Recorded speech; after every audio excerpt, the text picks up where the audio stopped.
differently. Hey everyone, welcome back to the show. This is Below the Line Podcast, the show that proves that the best insights come from outside the industry. I'm Dylan. And I'm Jesse, here to translate whatever this guy says from his film talk to just your everyday casual speech. And there will be a lot of that today. There will be. We're going to get into it. And by we, I mean him. Yeah. Because, today I'm going to give the Lucas of warmest of takes and say that cinema is so back.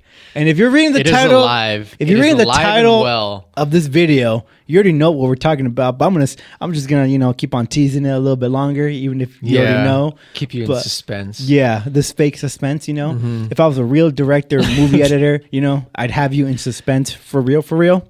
Yeah, but I'll see what I can do in the edit. For add some like dramatic music or whatever. Yeah. But yeah, today, ladies and gentlemen, like I said, my Lucas of warmest of takes. Cinema's not dead. No, not in the slightest. Movies, man. After I saw, and it feels so good to say that I saw a movie in theaters this year. I think this is like the third movie I've seen in theaters. So it feels good to say that. What were the other two? The Bone Temple. Oh, that's right. Okay. That was earlier this year. You told me. Yeah. There's one more I'm missing. It's on. Oh man. Because I remember when we did that episode, you said you watched it and then it was on streaming like 2 weeks later. Yeah. A week, 2 weeks later, it was on streaming. It was crazy. And I can't remember what the other movie I saw earlier this year was, but we're in June, and I think this is the third movie I've seen in theaters. So yeah, but after the movie we saw, it's like, man, we're gonna be loaded for the next few weeks. As much complaining as Dylan, namely, not me, because I love all movies, joking.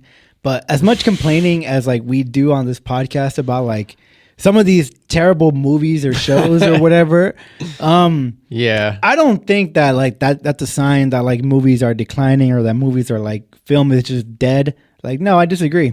I think movies and film are very much well alive, and we don't need the Oscars to tell us that. I think fuck no. You can just watch a movie and just be walking away feeling like, now that was cinema. Yes.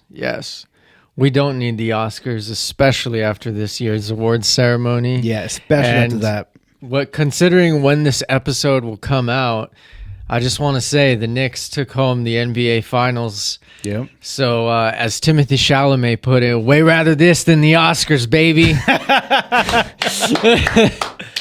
Yeah. Well, by the time this comes out, the Knicks won like a couple of weeks ago. Yeah. At this point, but more than a couple of weeks actually. But shout out to the Knicks. Might be a month. Yeah. Yeah. What a fucking performance. I mean, I'm a Warriors fan, but I'm gonna give it to the Knicks. They had an incredible playoffs run.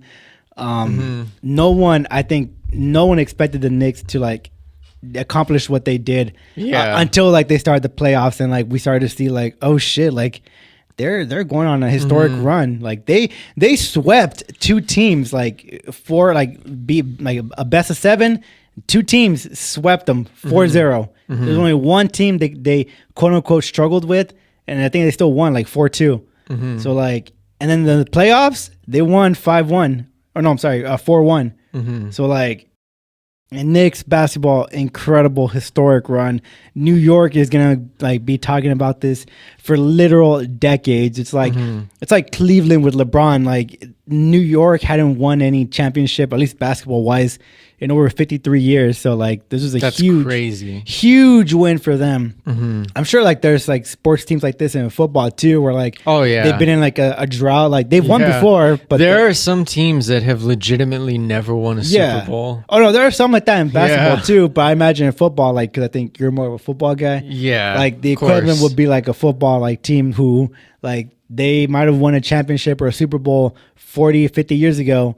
And having like, I don't know if you guys have like the equivalent of like a tournament to like see who advances to like the playoffs or like the final match or whatever. Hot take. I think the NFL used to have the best playoff format. Not anymore, since Roger Goodell got greedy and added the 7th seed. Disgusting. Yeah. But they used to have such a perfect playoff format. Then they fucked it all up because they just wanted the money.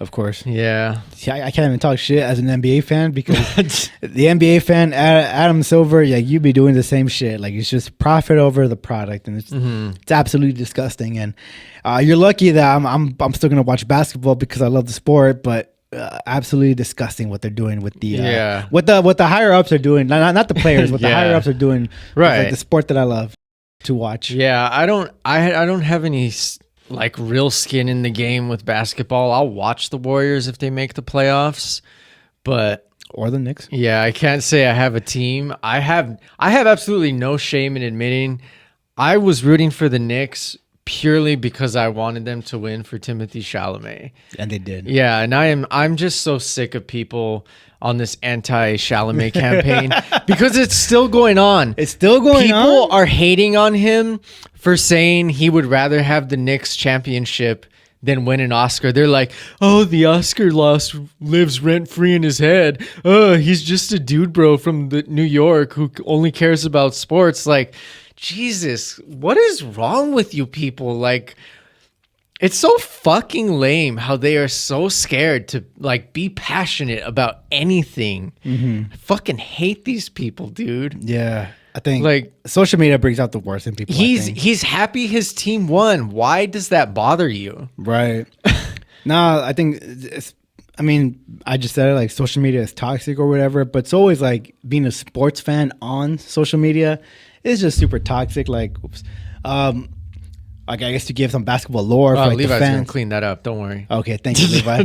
Just give some basketball lore for like you and like the non-basketball fans. Like the Knicks just beat the Spurs, who have Wembanyama, a super tall player. He's like 7'5", 7'4". That boy's got no muscle though. Yeah, he's got no muscle. I was watching the finals. I was like, this boy's got to eat some chicken fried steak or something. Yeah, that's what people are saying. He's got to bulk up, but then I think if he bulks up, he's gonna slow down in terms of like his speed and like his quickness, because he is kind of fast. But see, that's what people say though about running, and I always said I don't want to be rail thin like these world class marathoners. Yeah, and I'm not saying I'm the fastest, but I think I'm decently fast. Yeah, no, you are, bro, you are. It's like definition of like a guy who never trained for a marathon and just runs a marathon, a sub 3 hour marathon. That's you. that would totally be you. But yeah, anyway, Spurs, like they had Wemby, who people can argue or will argue is the greatest player in the world right now at the young age of 22, and he's a dude who holy moly, he's French, and I don't know how much like that. Vive la France. Yeah, Vive la France. I don't know how much that adds to like the next part that I'm gonna say, but like he's not afraid to wear his emotions on his sleeve. Like he's cried because like his team has won basketball games before. And I don't know. I think that's fucking like that's awesome. Like he's showing like he's showing that he cares. I like, think that's fine. There's nothing wrong with that. And there are people online who will clown that like, oh, he's fucking crying. What a fucking crybaby. This and that. And it's like, bro, shut the fuck up. Like I'm not trying to interrupt you.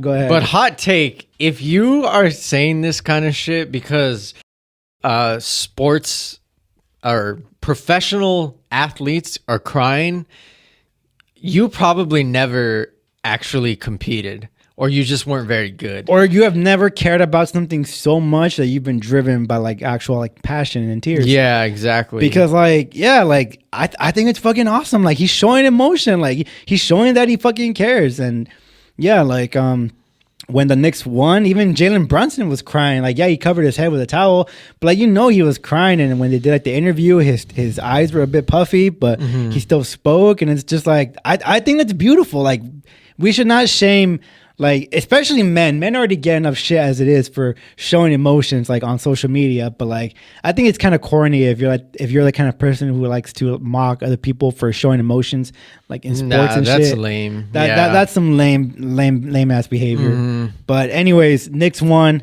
Shout out to them. Congratulations. Yeah, like this congratulations is coming like a month later. But shout out to you guys. Shout out to the Knicks.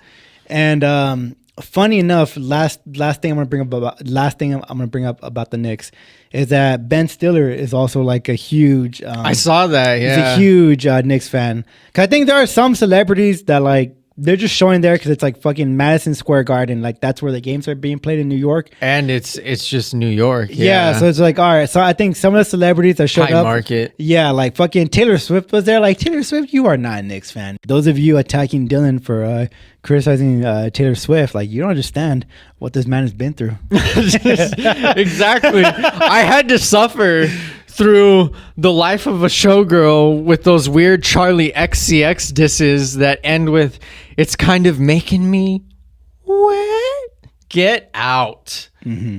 You're not telling me this woman is the next Shakespeare. I'm sorry. Get out of here. So yeah, so apart from like the celebrities who are like clearly like not fans of the Knicks and just being there for like, you know, their 10 seconds of fame or whatever, extra fame, I should say. Ben Stiller was there, and I think I've seen him in different games before, so I think he, like, even before the playoffs. So I think him and Timmy, and specifically even Spike Lee, like, these guys have been fans for a while. Spike Lee's like been a fan for like, I was going to say, fan. Spike Lee, even in his filmography, he's like a big he's been like New in York Knicks games guy. since like in the 70s or 80s. Like he like Spike Lee, I don't doubt his Knicks fan love. That would be like if I made my first film set in LA and people were like, "Oh, this is so performative." Nah, not really. Yeah, like you got ties to LA. Like you're like, I think you're more from LA than from the Bay. Yeah. So, but anyways, Ben Stiller. Sorry. Third time I bring it up. No, you're good. So he was there. He was at all, I think most of the games, if not all. And it turns out he's been like recording, like he's been filming because he's been working on a documentary about the Knicks. And I saw this thing come out. I'm gonna confirm it. So take this all with speculation, even though it's a month later. So we'll probably have to edit it in somewhere. But I saw a report that said that Ben Stiller was like working on a documentary, like recording like the Knicks historic playoff run, and he's gonna make a documentary like featuring like the last 53 years, like since they won their last. Okay, that's cool. Yeah, since they won their last ring. Sponsored by, I shouldn't say sponsored by, but like, you know, in collaboration with HBO and A24 Films. Oh, okay. And so I just thought, hey, that's interesting. Again, I gotta fact check that. I'm just kind of spewing what I read like 30 minutes before I showed up to the studio. But yeah, I think that's pretty cool. Like, I like for people who don't watch basketball, I think so. Like they don't know how historic of a run like this was because nobody was expecting this from the Knicks. Like they were a good team this year, but I think throughout the whole season, like there were other teams that performed better. Yeah. But whatever happened in the playoffs, like they locked the fuck in. And like it's a new season. Yeah. That's what they say in football. It's a whole different. It is like playoff season. Yeah. It's a different from like the regular season. It's a lot more physical. It's a lot more tougher. Like players try more. Like there's less. Usually like there's usually less points scored because players actually play defense. It's I'm gonna miss basketball, and I gotta wait like 2 more months before the season starts again. But yeah. Anyways, chat. That was a long-winded tangent. I'm not sure how we got here, but I think I just mentioned Timothy Chalamet. You know what? That might have been it. Yeah. This is all your fault. It is. I stayed defending Timmy. I'm joking, but getting back to like the real topic at hand, I think I've teased you long enough. Today we are talking about a director who I think even me as a casual, like I know some of his work. Some. So I would venture to say you know more than you think. I think so too. Yeah. But, you know, I gotta play humble as just like the guy on the couch. Yeah. But today we're talking about our boy is Steven Spielberg and his recent movie, or I should say film, that just came out. Yes. I'm saying in June because again I'm not sure when this episode's gonna come out, but Disclosure Day. And earlier in the episode I said, oh man, like felt like movies are so back, or like a movie cinema is not dead. Yeah, it's not dead, and this movie is why. Not at all. Disclosure Day is the reason why I believe in 2026 that cinema is not dead. And I know it's a super lukewarm take. No, I think that's a completely fair assessment. I think this was one of my most anticipated films of the year because I personally, I guess as the film guy on the show, I guess I'm more acquainted with Steven Spielberg, but I'm on record saying that Jaws is my favorite movie. I actually think I said it in an earlier episode of this very season. So I think you said it in the last episode specifically. Oh, okay. Well, there you go. There you have it. So Steven Spielberg is a filmmaker that I personally have a great relationship with. And when I say that, I don't mean that I know him, obviously. You know the guy? I wish I did. But what I mean is, I think when you become a fan of certain filmmakers, a big part of that is that they need to earn your trust, so to speak. Like, as an audience member, you kind of have to develop a sense of trust between you and the filmmaker. Like, everybody talks about Christopher Nolan, being like the best director of this generation. And personally, I disagree with that, but I used to be a big Christopher Nolan guy. But see, then he lost my trust. And even though I thought Oppenheimer was excellent and easily the best movie of his career, everything I'm seeing about the Odyssey, I'm thinking, yeah, this is probably going to suck.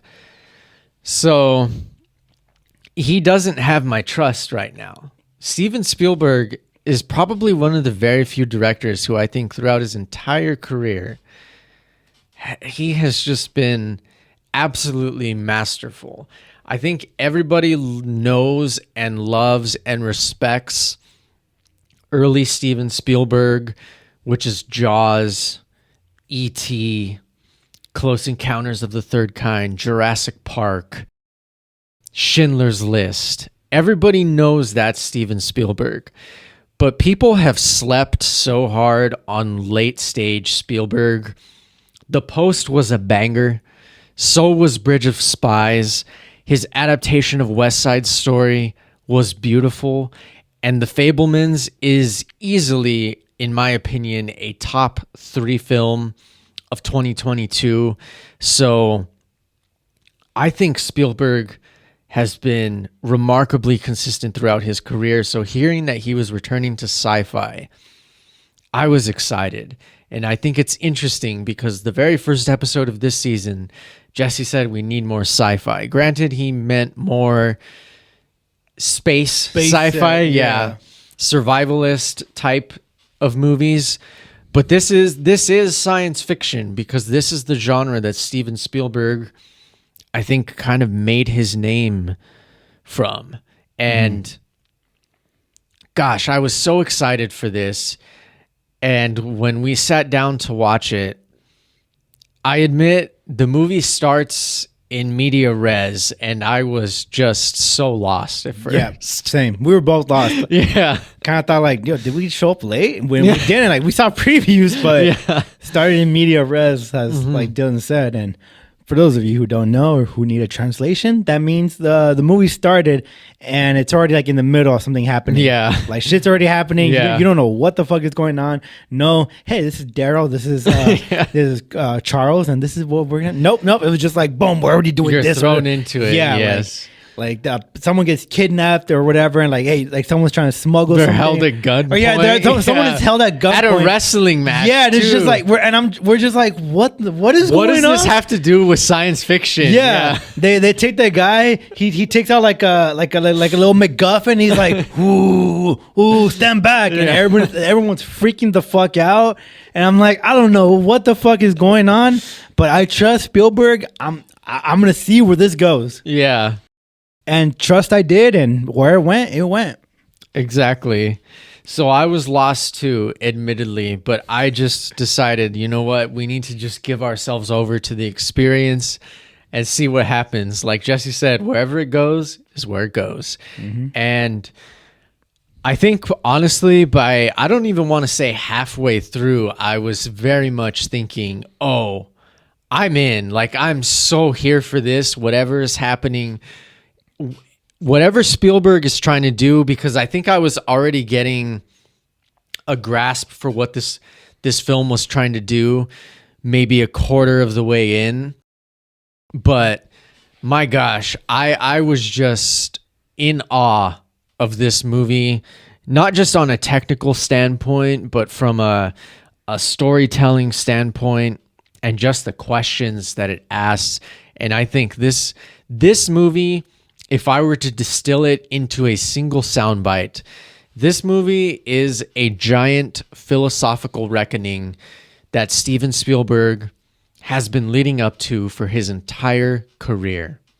Yeah, I think this is just beautiful. But I think if you saw Project Hail Mary and like you felt good about yourself, because I think it was like a very optimistic view on humanity. This is a movie, Disclosure Day, that is gonna make you ponder some philosophical questions. And whether or not you do much pondering on the subject or you just completely dismiss it is up to you. Because I mean, I'm gonna get into it when we get more into like the film, specifically like the ending. But we're gonna get to that part. But I think this movie itself, when I was watching it, I just thought to myself, like, and I made a note of it too, so I would remember to stay on the pod, is that Disclosure Day is what you get when you cross Project Hail Mary and Interstellar. In that it's a very like it's a science fiction movie, but there's like elements of like philosophy in there, where I think like Interstellar, like it's a space movie, it's out there, but I think there was a lot of philosophy like in Interstellar than there was in Project Hail Mary, whereas like Project Hail Mary was a bit more of a fun, lighthearted movie. So I think Disclosure Day is like a good foil to that, because it's in the same genre, but it's also like it does something different within the. I mean, obviously, movies in the same genre can do things differently, but I think specifically because like these two movies came out like this year within like a 3 months difference. I think I don't know. For me personally, I think these are good movies to like compare and contrast. Yeah, that's a fair assessment. The only thing that I would say is that I honestly think that Disclosure Day is what people thought Project Hail Mary was. And when I say that, I don't necessarily mean this movie that's life-affirming and restores your faith in humanity and connection and friendship.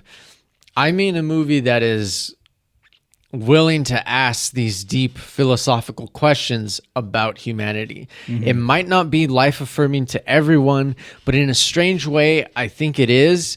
And some of the most common criticisms I've seen of this film, I absolutely despise.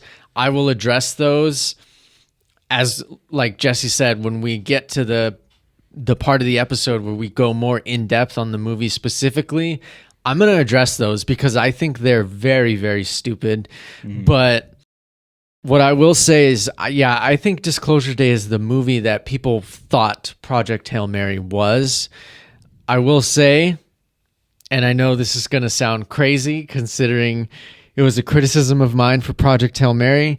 The one thing Disclosure Day is missing is kind of that hyper charismatic persona that Ryan Gosling has. I was gonna say dialogue, but yeah, that too. They didn't have any like. Well, I don't know. That's not like a thing Spielberg does in terms of like. No, he does. Never mind. Well, he's worked with A-lister actors before. I disagree because there was a part of his career where he worked a lot with Tom Cruise. Minority Report, AI, Artificial Intelligence, and War of the Worlds. Tom Cruise was the lead in all of those movies. So there was a period of time where Tom Cruise was kind of Spielberg's guy. Right. I thought it was Leonardo DiCaprio, or is that am I thinking? No, Leo is Tarantino? is Scorsese's guy. Scorsese. That's the guy I was confused. Yes. Scorsese. Yep. Leo is very much Scorsese's guy. Yeah, no, he is. Okay. Yeah, those two have a rapport that, honestly. But you mentioned Tarantino. I actually think Tarantino knows how to use DiCaprio better than Scorsese. I think you've mentioned that on the pod before. Yeah.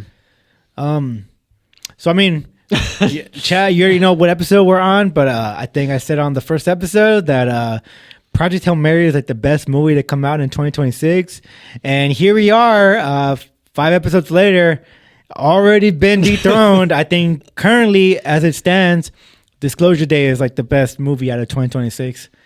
And I mean, I think there will probably be a more entertaining movie, or at least a movie that I'm more entertained by later this year. But in terms of just like the overall package of like, you know, what makes like a movie like great, or like what makes it like, you know, like a good movie, like to be considered like the rest of the year or whatever, I think Disclosure Day is that. I think it has almost everything. I'm not gonna say it's a perfect movie, but it does a lot of things right. From and this is where Dylan is gonna just like absolutely squeal, like from the cinematography to the to just the way that like shots are being like directed and like angles are being presented, and like, you know, the camera swivels and, you know, all this other shit that I don't really care about, but Dylan does. It was noticeable here, and it's kind of like, oh shit, like this looks fucking good. Like, like Dylan said it while we were watching the movie. He's like, it's like Spielberg is like taking like everything that he's learned and just like doing it like all right here. Yeah, like everything that he's been filming has been culminating to make this movie. I don't know how much truth there is in that. I think a lot of it is that he's been a director for a long time, so like he knows what the fuck he's doing. Yeah, but it does feel like, I'm not gonna call this like a magnus opus, but it does feel that like, you know, as he's getting older, I feel like he's getting, I don't want to say more artsy with his craft, because like he's already an artist. He's like, more daring. Thank you. Yes. He's getting a bit more daring, or at least trying to do like things that he wouldn't have done before, I should say. And so yeah, with Disclosure Day, aliens.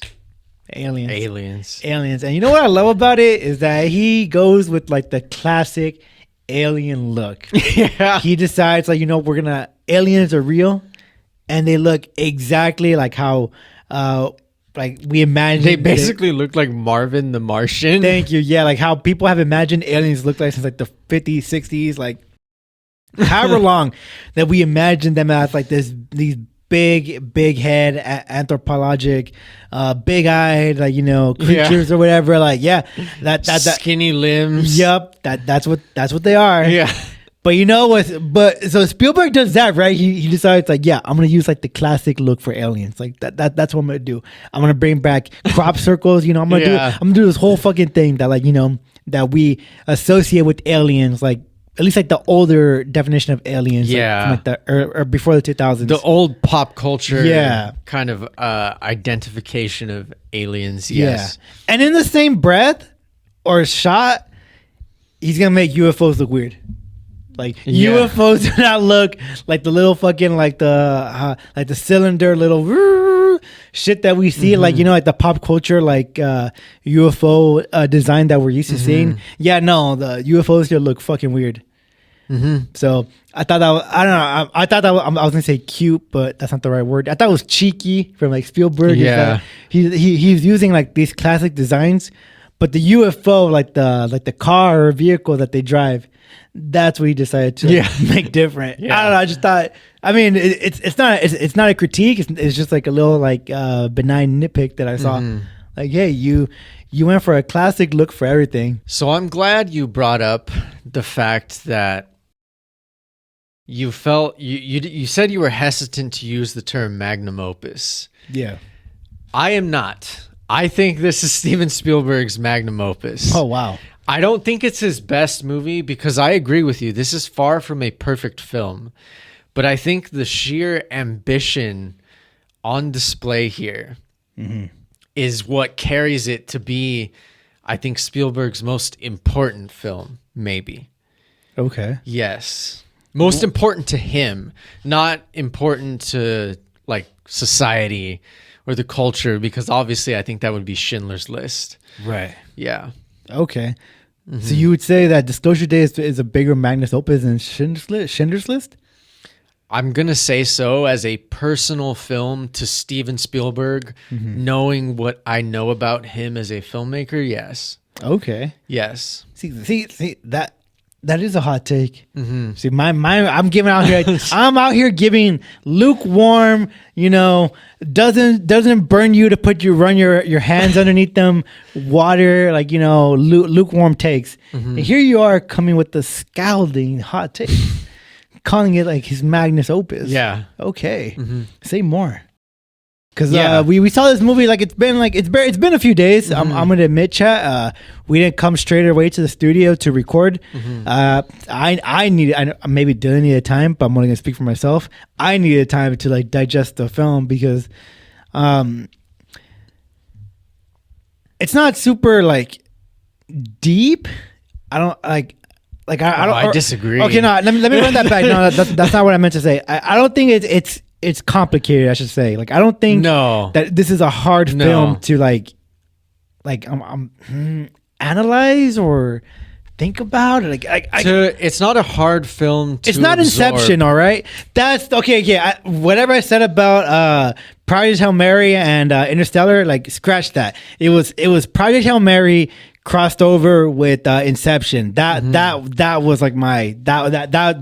that's what it was. Yes. So I think Disclosure Day is a cross between Project Hail Mary and Inception, except it's not as confusing as Inception. Mm-hmm. So that's what I mean when I'm saying that it's not a complicated film to think about or look into, whereas in Inception you kind of have to watch it a few times to know what the fuck Christopher Nolan was trying to do with this film. Mm-hmm. But with Disclosure Day, I think I would benefit from a rewatch, but I think Spielberg left enough details in the movie to know that hey, the answers that you're looking for, they're there. You just need to recall them or rewatch the movie and find them. Mm-hmm. It's not going to be like Inception where you gotta dig through and try to figure out all right, what's real, what's not. And then, yeah. And that's no shade to Inception. I'm just saying that this movie is easier to digest from a philosophical standpoint. Mm-hmm.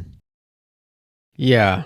So I do think it's Spielberg's magnum opus because I think if you look at the early work of his career, and again, we're talking about Jaws, E.T., Close Encounters of the Third Kind, Indiana Jones, Raiders of the Lost Ark.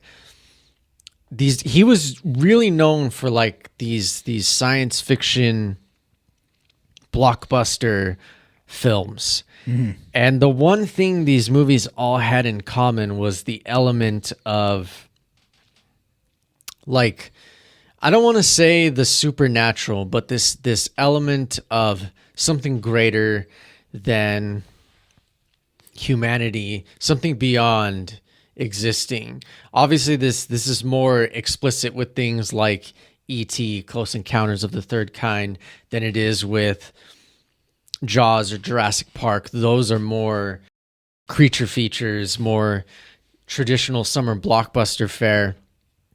But I think if you look deep enough, there are some of those same questions in there, because I've said this before. I think Jaws is very much a story about obsession rather than it is a movie about a shark.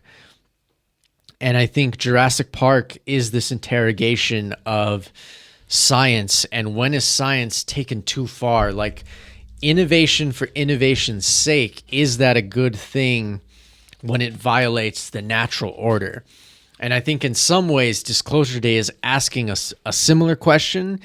It's packaged differently, I think it's delivered differently, but I think in some ways there are similarities.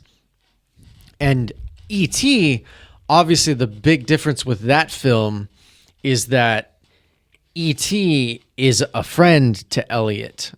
He is a kid who is very much isolated. He's the product of a divorce, a very, very common Spielberg motif in his filmography. And he's looking for companionship, and he finds it in E.T. So in E.T., the case just happens to be alien life is actually personal friend to the main character, Elliot. Mm-hmm. And Close Encounters, that's more of a traditional first contact story.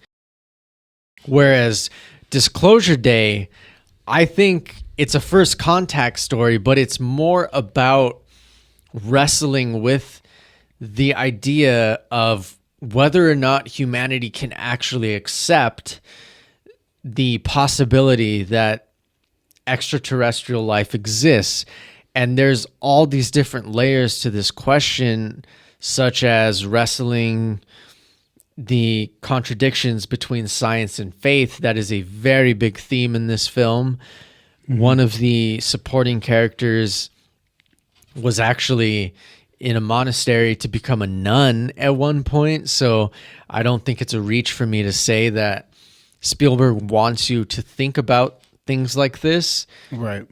But I think the broader question of this movie is more about how would the confirmation of extraterrestrial life affect humanity? Are we ready to hold that truth collectively? And what would it do to us if we did know?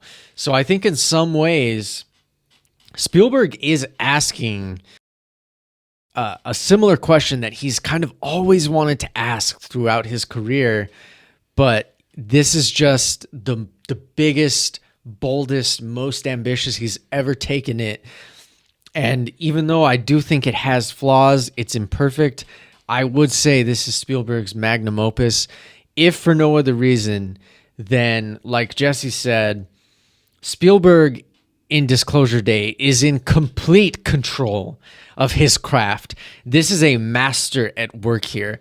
I feel embarrassed that there are people on TikTok that think Christopher Nolan is like the film god. The things that Spielberg does with the camera at 79 in Disclosure Day, at 79 is just nothing short of breathtaking. I was in awe the entire time. Chad, no, he was. I mean, there are so many sequences where we get the classic Spielberg oneer, but it is given so much like energy. It's so fluid, it's kinetic, the camera is always moving. It's like Spielberg is drawing inspiration from one of his proteges known as Michael Bay. There are so many shots in this movie where the camera starts at an unusual angle and we'll get this really dynamic movement before it settles into a traditional frame. The blocking, as usual, in every Spielberg film is so intentional and leagues above what any other contemporary filmmaker is doing. I mean, it's just unbelievable what was going on here. I mean, I don't understand how you can watch this movie, especially something like, say, the train sequence, and say, oh, this movie isn't entertaining. And I'm glad you brought up that point, because I can agree that there might be a movie that is more entertaining to mass audiences at some point during this movie. Mm-hmm. But I just wholly reject the notion that this movie is not entertaining, because that's a claim that I've seen on TikTok. And even a couple YouTube videos that I've watched, I do not agree with that at all. Mm-hmm. Yeah. No, like this movie, like there is definitely, like, this is not a, and I'm not trying to shit on your favorite movie of last year, but like this is not like a dense or like I don't want to use the word boring, because boring is not the right word, but like how one battle after another, like last year, like that movie was like it, like to me, I should say, it was very like I'm looking for a word, like it's not boring per se, but it's like it's not my usual type of entertainment, for lack of a better word, I should say. Mm-hmm. So like I did not enjoy it like as much as I did like until I did the rewatch when we did our like our battle earlier this year, like, on season 2 of Cinefights, or a debate or whatever. Yeah. But so when I rewatched it, then that's where kind of like sunk in for me more, like, okay, like I get it now. Like I understand this film. But the first time I watched it, I'm like, it's kind of good, but like I'm not really like that entertained or whatever. Like, no, Disclosure Day was not like that at all. I was thoroughly entertained, even if I didn't know what the fuck was going on for the first like, 20 minutes. Bro, I was like the first half of the movie, actually. Like, like as the movie goes on, like, yeah, we're learning like little bits and pieces of like what what the fuck is going on? And like by the time we get to the climax, like it's all like, you know, coalescing together, and like we're figuring out like, all right, like what the whole point of this movie was. But like for the first like half of the movie, because like this movie is like 2 hours and 30 minutes long. So it's a long ass movie. So like first hour, I didn't feel it though. Yeah, no, I didn't feel it. I didn't feel it, but like the first hour or so, I was still like, I have no idea what the fuck is going on, but I am so in. Yeah, I even told you. I'm like, I don't know what the fuck is going on, but it's Spielberg. I trust to know what he's doing. Like I am so in right now. Yeah. I think I settled in about after all of the Emily Blunt stuff happened. Mm-hmm. Let's say like maybe past the hospital, I was like, okay, I think I understand like what the general like narrative thrust. And I think that's like 40 minutes here. to an hour. Like that's a bit. I think I got like what the narrative thrust is here. Mm-hmm. But from that point on, it was just about how was it going to unfold. Yeah. But yeah, I agree. Like I thought this was a highly entertaining movie, and I don't understand the people that are saying like, oh, this is goofy, this is boring, this is bad. I people who totally are disagree. For the people that are saying that, and you're watching this episode, I want you to know that I don't think you watched enough bad movies, and it shows. Just like, I'm gonna get into a little tangent rant right now. Just like when like there are some people who just shit on my favorite books, and it's just like some of you people have never read a bad book in your life, or have never read, you know, trash books, and it shows. Because if you're only ever reading or watching like what people consider good, then it's like by that metric or by that definition, like something could be good, but like because it's not that good, you're gonna think it's trash. And it's kind of like you don't listen, or even people who listen to music, like if you don't listen to like shitty music or whatever, then like it's you don't know, and I think you don't know enough about music, or you don't know enough about books, or you don't know enough about movies to like be able to like watch like what people would consider an objectively good movie, even though I know objectivity in art isn't really a thing, but just roll with it, roll with my sentence for now. Like if you can't even watch, or you haven't even watched like that much trash media or whatever, then like you lose credence in like calling like other shit trash, because you didn't, first of all, like your barometer for what qualifies as trash is fucking skewed. And second of all, like you just don't have media literacy to like understand what the fuck Spielberg is trying to convey. Because this movie, like, it's confusing as fuck. Don't get me wrong, but like the clues are there. Like I kind of already knew how this movie was gonna end, and we're not there yet. But I had a feeling like this movie was gonna end in the way it ends.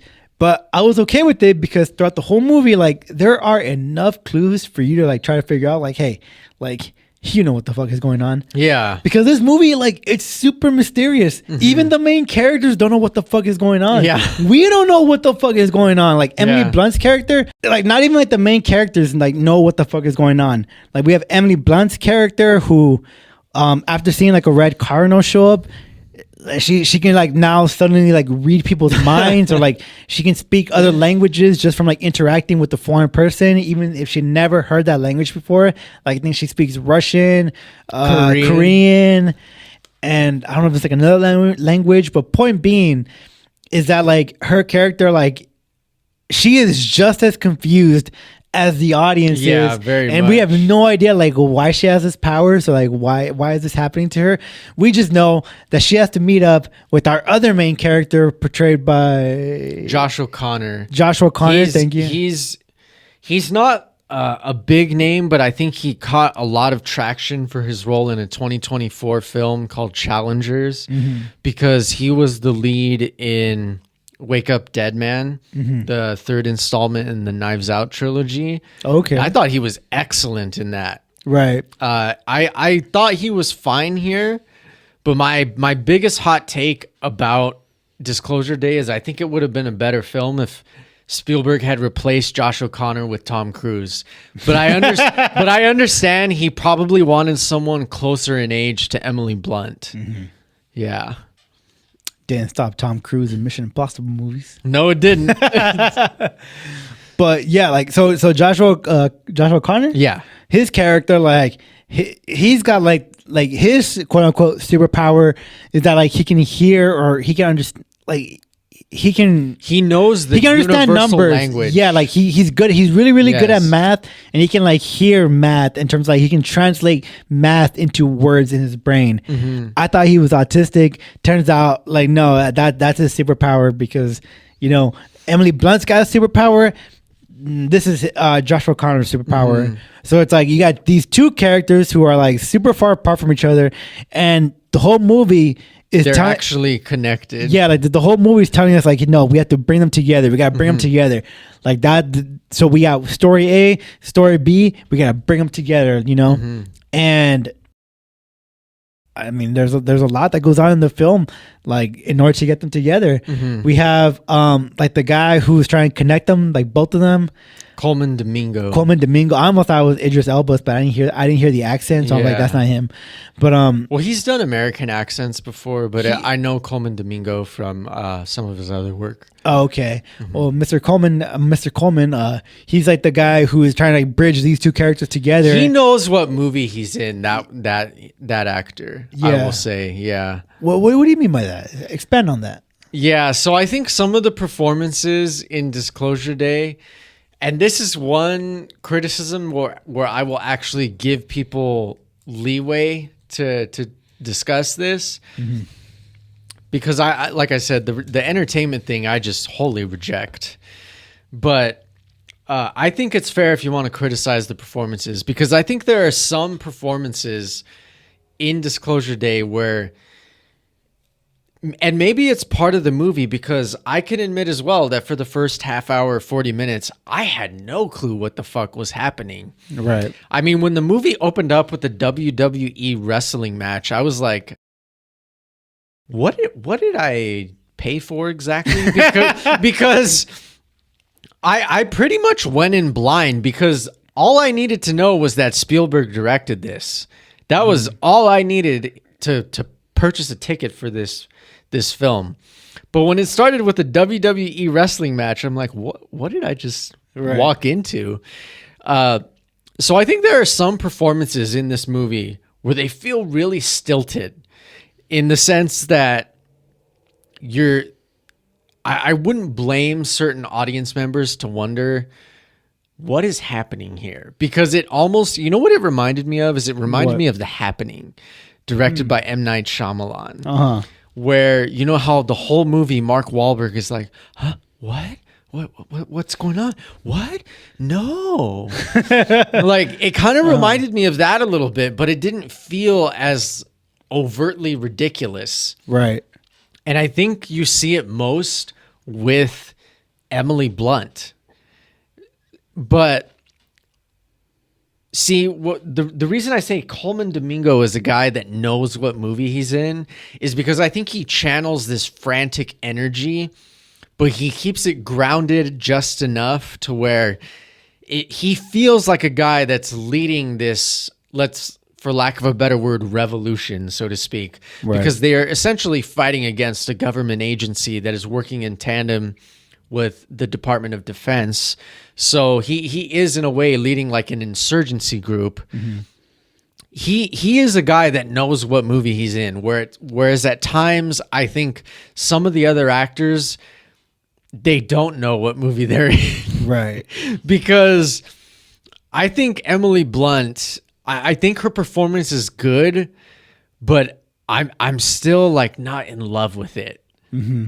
Yeah, I remember you saying that. Yeah, you weren't feeling it. No, you weren't feeling her frantic energy. No, whereas I think Josh O'Connor, he's a character that he's not as courageous as Emily Blunt. I think Emily Blunt, for as like frantic as she is in the movie, she's a character that completely buys into her reality. Yeah. After she sees the Cardinal, she accepts that this is a thing she can do. She doesn't know why she needs to go in this direction, but she just knows she needs to get there. Right. Whereas Josh O'Connor is constantly fighting against this thing. He's like, he's a very anxious character. Yeah. So I think to some degree that makes him feel a little bit more grounded. And then you have Colin Firth, who plays the quote unquote antagonist of this film. Dude stole the show. Yeah, exactly. That's why I did air quotes, because I can do that now. Air quotes now. Colin Firth is the antagonist of this film. He stole the show. This man, like, if Coleman Domingo and Josh O'Connor are here, Colin Firth is all the way up here, man. Like, this dude, not only did he know what movie he was in, he just commanded your attention. Like, talk about screen presence. Everything from his line delivery to the physicality to his facial expressions. He did so much Could cry on command. Yeah, without ever saying a word. Yeah. Even when he was just trying to communicate anger to his team. Like, oh my goodness, the emoting of this man. And then, of course, the beautiful posh British accent does wonders as well. Mm-hmm. But he was lapping everybody in this movie. Yeah. To the point where I told Jesse, I think I'm kind of on his side, honestly. Like, yeah. Like, let's lock this secret up. Yeah. When I use the word gravitas, this is what I'm talking about. Mm-hmm. Colin Firth in Disclosure Day. That is what we call gravitas in the business. Okay. Like that, he was phenomenal in this movie. But let's just address the elephant in the room, which I think is Emily Blunt. She does this very weird thing where she kind of almost channels like classic Hollywood. Like, she almost does this affectation in her voice that's like the transatlantic accent. Right. Because she speaks in this very, very weird way, and she's a weather girl. Know. Yeah, she speaks like a weather girl. I don't know. Like, I don't know what's happening to me, but I just know I need to go here. Like, it's very 1940s, so to speak. Right.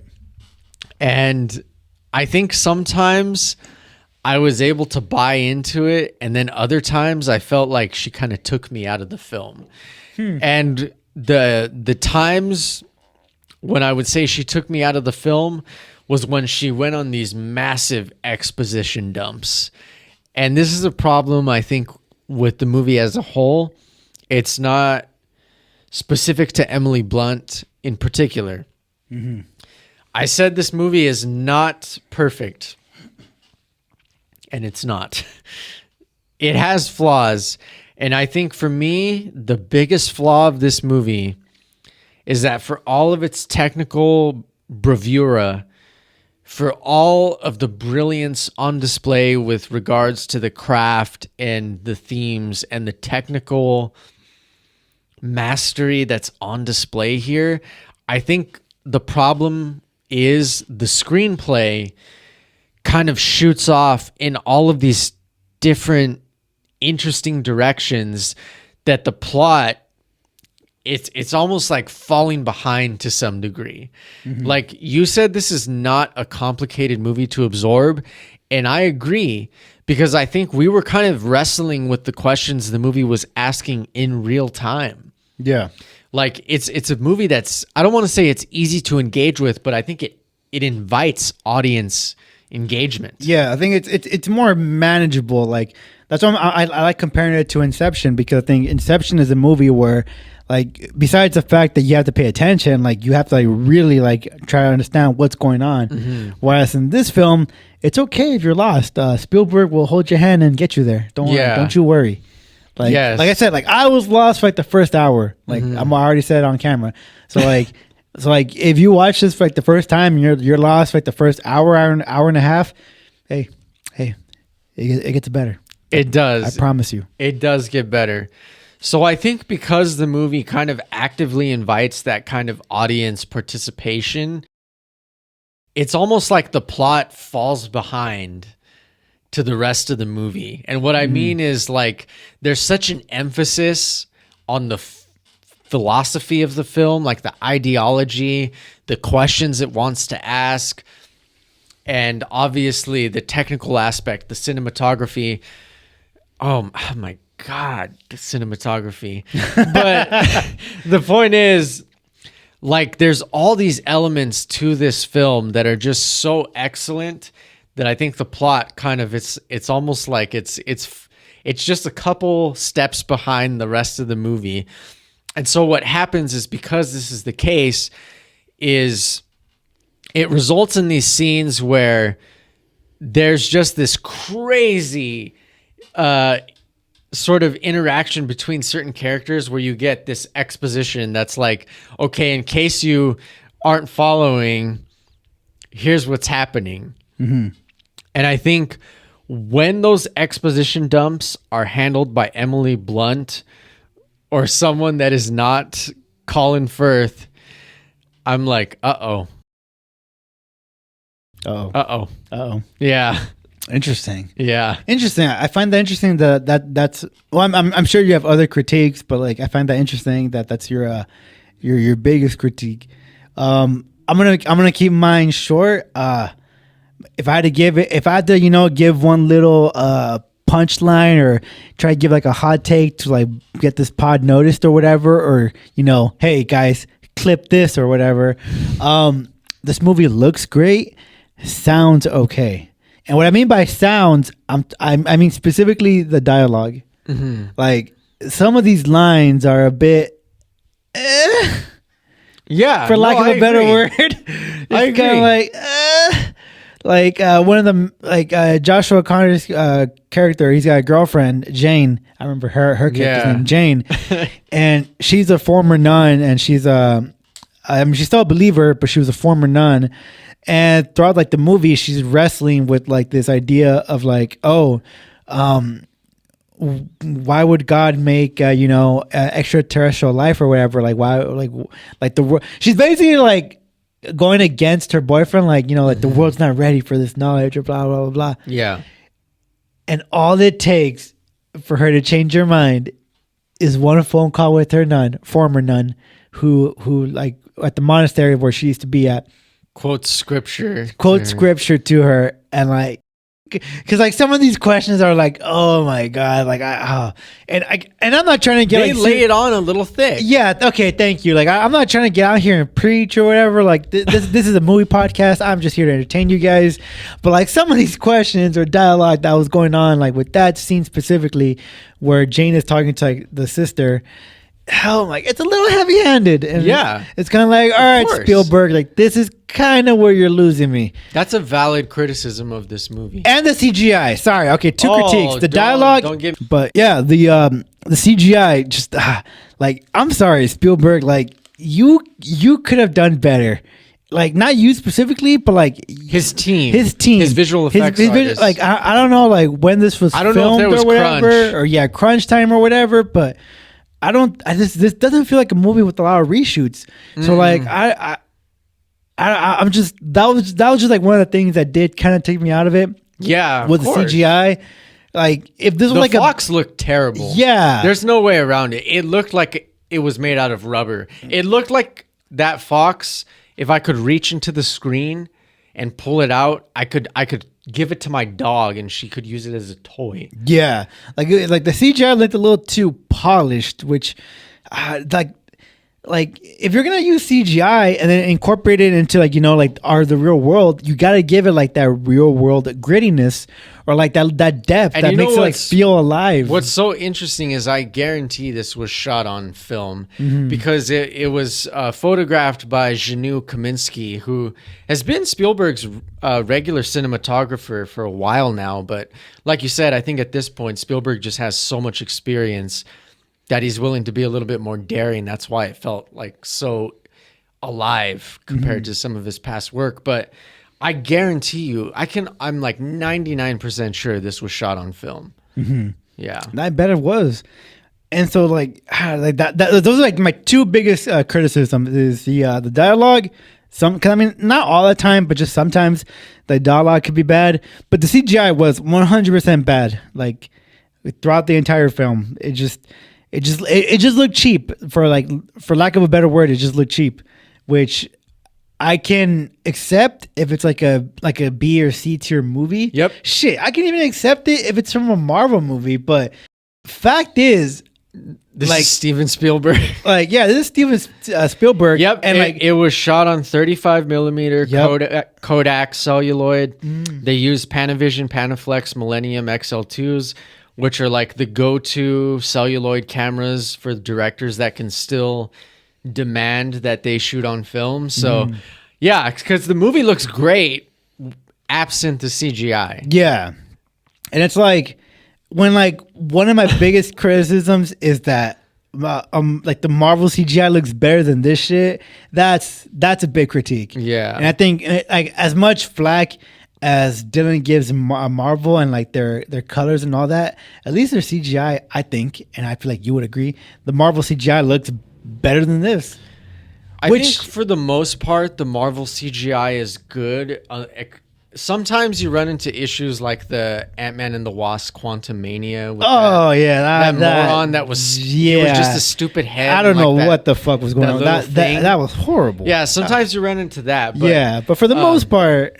For the most part, it's pretty good. But yeah, Jesse is completely right here. I want to just acknowledge that and be upfront about it. For as much as I am going to praise this film. Oh, we are going to praise this. This is a very, very valid criticism of Disclosure Day. The CGI did take me out of it because the first time the fox shows up, because there are... it's sort of interspersed throughout the movie where they will see different animals. And at first, the animals are isolated. It's just one animal by itself. Yeah. Except for the deer. They were in a little pack. Yeah, like a group, a herd or whatever. Yeah. But when the fox and the raccoon showed up, I was not immersed or wondering what's the significance of this to the story.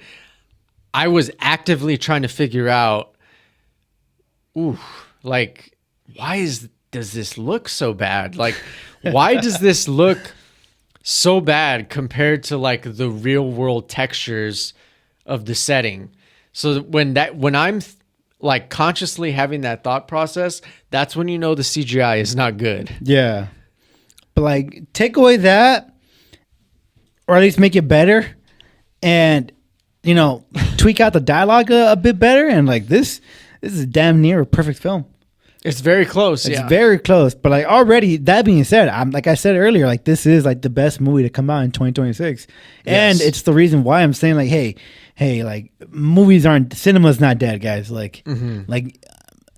And I said this to Dylan, once we left the movie theater, as long as we have directors like this, or even not even Spielberg, because he's already he's getting up there in age, and we have like you said earlier, his proteges like Michael Bay, and we have all these new up and coming directors who like Spielberg, when he did Jaws 50 years ago, damn near 51, I think now 51 years ago, Spielberg is 79 now. 51 years ago, he would have been 24. So now that we have young directors up and coming now, we have directors now who will grow to be their own version of Spielberg. Yeah. And when we are, I think, fortunate enough that the old fucks, sorry to the old fucks listen to this podcast, but I think our demographic is mostly younger people. But to the old fucks that watch Spielberg movies, that was someone they grew up with. Same as how we kind of grew up with Tom Cruise and his Mission Impossible movies and all that, or even prior to that, Top Gun. So I think we are in a fortunate position where we're gonna be able to see young directors blossom into those Spielbergs of the future or whatever. Yeah. And so just for that reason alone, I think this movie is going to inspire a lot of people, a lot of directors, a lot of actors. And from that alone, I think that's even more reason to say hey, a lot of shit movies might come out every year. Maybe Blockbuster or Hollywood might be lazy with some of its reboots or whatever. But god damn it, if you just look through all the shit, be like Moses and part of the Red Sea, there is good movies still coming out. Yeah. And if you don't trust us, subscribe to the podcast and you'll hear all our deep dives into True. movies of the year as they come out, especially season 3. Yeah. Like at season 3, if you don't know what we're doing right now, this is now our 3rd season of this podcast. And, you know, it's going to be all heat, like all killer, no filler, especially with like the movies coming out. So, yeah. If you don't believe me that like, hey, like if you think like, hey, cinema is dead or like, nah, there's no more good movies or whatever, subscribe to the podcast and I'll show you wrong.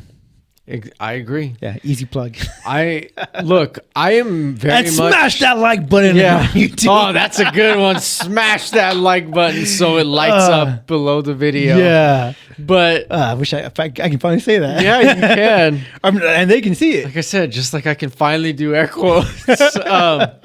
So I'm very much inclined to agree that we're fortunate enough to be in a position where we get to see directors blossom and grow throughout their career. But I think Spielberg is a like generational filmmaker. Oh, for sure. Like, I know people aren't going to like this. I think Steven Spielberg might be the best director of all time.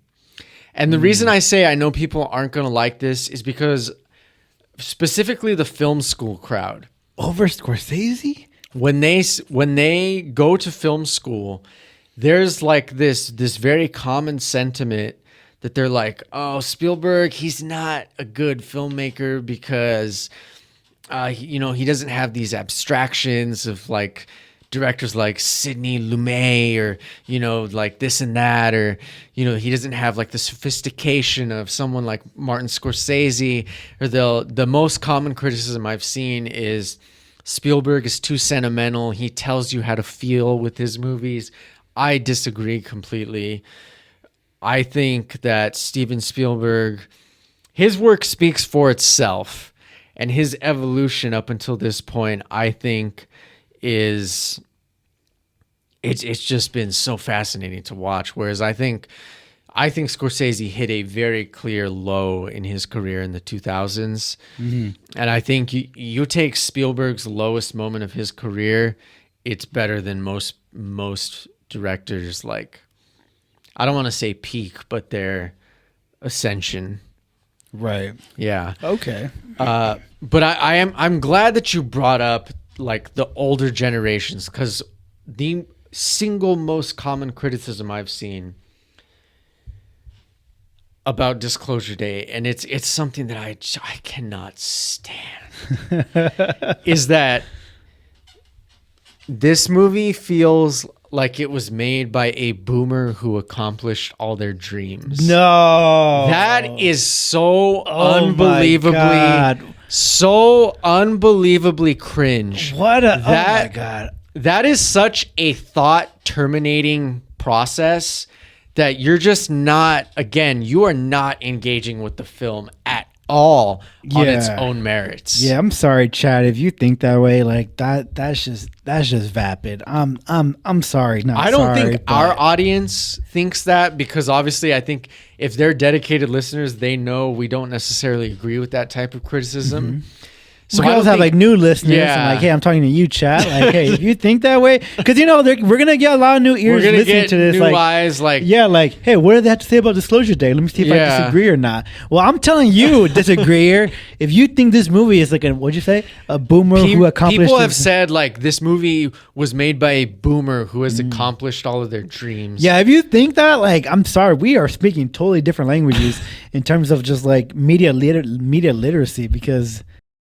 That's the fuck? So cringe. What the fuck? Like I need. Okay, I'm sorry. I need someone who thinks that to explain it to me. In a paragraph, because I need to see like what your thought process is. Like how I might have called Spielberg old, or like the audience, or like not audience members, but like he's people an older filmmaker compared to some of these. He is, but it's like I never did I think like, oh yeah, but like boomer this or like that is not where I thought at all. Like if anything, I was thinking like, oh yeah, he's older, so like he's basically mastered his craft. Like he has experience. Like, yes. Yeah, like besides being like a phenomenal filmmaker, like now on this movie, he gets to show off everything he's like learned throughout his fucking like 50 years of making movies. So I don't know, that's a brain dead. That's a brain dead. Yes, take. it is. I'm sorry, not sorry. That's and That is stupid. Look, this is not an uncommon thing. Like, I've seen more than one TikTok. They didn't phrase it like, not everybody's phrased it like that specifically, but I saw another video. It was a TikTok. It was actually a clip from a podcast. I didn't catch the name of the show. Right. So I'm not calling out the show directly, but again, I just think this is such a very shallow and thought-terminating criticism. I think the way she worded it was that Disclosure Day, like especially on a thematic level, she said it's made by someone who is naive to think that information alone is enough to change the world. And see, to me, if you truly believe that, then I could argue the inverse and say this criticism is coming from someone who is young and naive enough to think that cynicism is like somehow enlightenment, because I think that's very much a problem with the younger generations. Yeah. And I say that, I bet you relate to that too. yeah, I was going to say, as a guy who just 2 episodes ago, I waxed philosophical about how bleak my worldview is. But I think it's such a, as you said, it's a vapid thought process to think that being cynical means you've unlocked the secrets to life. Like, right. That does not make you enlightened. It does not make you smarter. It does not make you more qualified to make these kind of dumbass criticisms. I mean, I'm sorry, but like, information is a powerful thing, because I think another prominent theme here in Disclosure Day is, are we as human beings entitled to the truth? And, I just saw it's this very common criticism of this is such an older generation thought that a piece of information is going to be enough to change the world. Yeah. And I think that's so unbelievably shallow. I think I agree with you that this does seem to be like a young person, like a young film talker's perspective.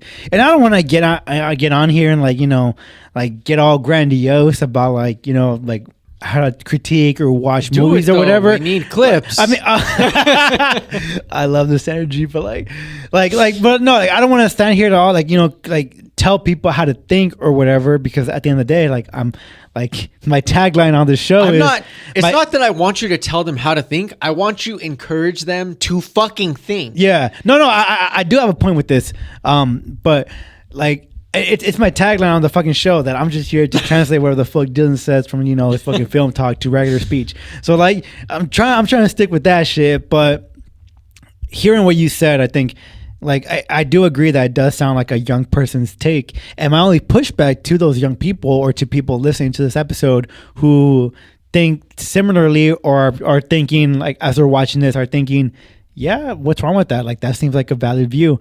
This is my only pushback to that. If you think that information isn't going to save the world or whatever, blah, blah, blah, blah. We live in a world where misinformation runs rampant, and misinformation alone has caused so many fucking problems and devastations and conflicts and whatever. So if you think that factual information can't change the world or whatever, but we're already living in a world where misinformation spreads like wildfire, and I don't know, I think I have, and this clip is probably going to go on the platform that is most guilty of spreading information. Yeah, and it's just I get it on the other hand, because and not just misinformation. Sorry, I'm gonna let you finish. Yeah. But not just misinformation, but foreign propaganda. Yeah, oh man, I'm not really trying to cancel this pod already, but to get just a little bit red and blue and shit, but I can see the argument for the people that believe that they might be oh, the whole Epstein files, that's the truth, but you see how much change has happened, nothing's happened or whatever. I could see someone who already thinks like that watching this movie and being yeah, what's the what is the truth gonna solve? We already have if I just said misinformation causes all this harm, someone can make the counter argument oh, well, real information, i.e. Epstein files or whatever, it does nothing or whatever. And to that, I will say that like, I think that's a valid critique, but I think like sometimes like things take their time to like develop. Like, oh my God, I hate that we're going down this path, but like, you know, like R. Kelly, like fucking took fucking years before like his shit finally caught up to him. Fucking Diddy, same shit. So like in the context of this film, Disclosure Day, like the whole point of Disclosure Day is that like, hey, alien, or I guess spoilers, but if you're listening, you probably watched the film already. So like the whole point of Disclosure Day is that like on a certain day, we're gonna tell like, the whole fucking world that hey, aliens exist, aliens are real. And for like the last 50 odd years or whatever, the government has been like keeping it a secret and torturing them and this and that and blah blah blah. Like, I can see how, like, you know, someone could say that, like, hey, like, that's not true, or someone can, like, label that as information, or, like, if you watch, like, The Boys season 5, what they do in episode 1, like, you know, just AI, like, oh, that's AI, just hand wave it away or whatever. Like, I can see someone making that argument, but I do think, like, in this context, even within the film's context, like, this news was fucking massive. It just wasn't like, you know, like, oh, only one country heard it, and so therefore like it's only going to stay in one country, only one country is going to deal with this. It's like COVID. It affected everybody. Everybody's going to react to this news. And in that sense, like this information that's going out there, it's not just the US that's getting it, it's the whole fucking world. So it's kind of like, to those people who were saying that earlier, that like, hey, like a little bit of information, like that's not going to change the world or whatever. Like, I disagree. And it does sound like a young person's take. And I think there is some like merit in what your thought process is. No, there isn't. Given like the examples I just gave, like, you know, how people aren't really reacting to like, the whole whatever. But like, I think give it time, like shit does happen eventually. And like COVID, I mean, I know it's not a virus or whatever, but like, the information that like aliens are real, aliens exist, like that is a whole and with proof, I should say, and with proof, because there was proof, there was like video footage being shown and broadcast and this and that. So like there was overwhelming evidence for it. So I think like that is gonna cause like a pandemonium, for like lack of a better term. I actually think you brought up the perfect example, because the road that I was going to take this down was going to be way more controversial. Oh, thank God. So I saved the podcast once again. You saved us from getting canceled once again. Yeah. So like there is no validity to that very thought terminating criticism of this film.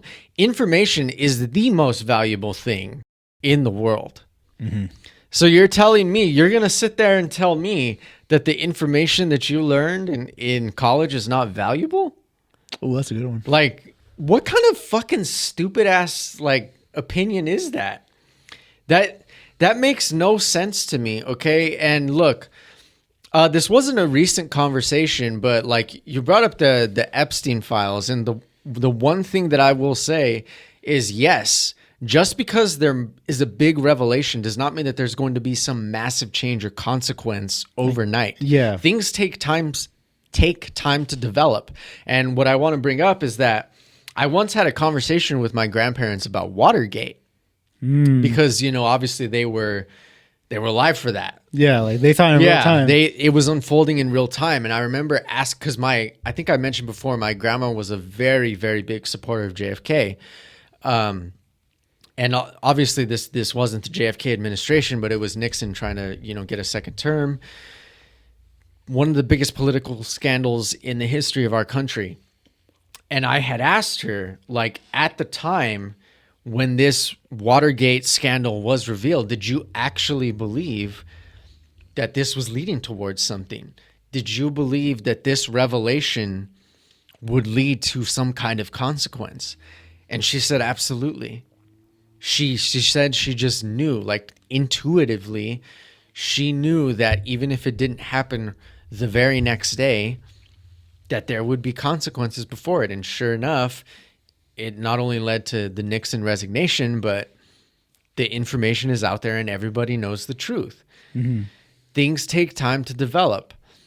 But you said something that I'm really glad you brought up this example, because it's way safer than what I was going to bring up. But the pandemic is the perfect example. Like, how are you going to sit there and say that information is not enough to change the world? Information saved millions of lives during the COVID-19 pandemic. If we did not know that it was the spike protein that binds to the ACE cells in lungs, how could we have synthesized the vaccine? If we did not already have a blueprint for an mRNA vaccine from Moderna, because they were trying to make a vaccine for MERS, which was also a coronavirus, but much more lethal.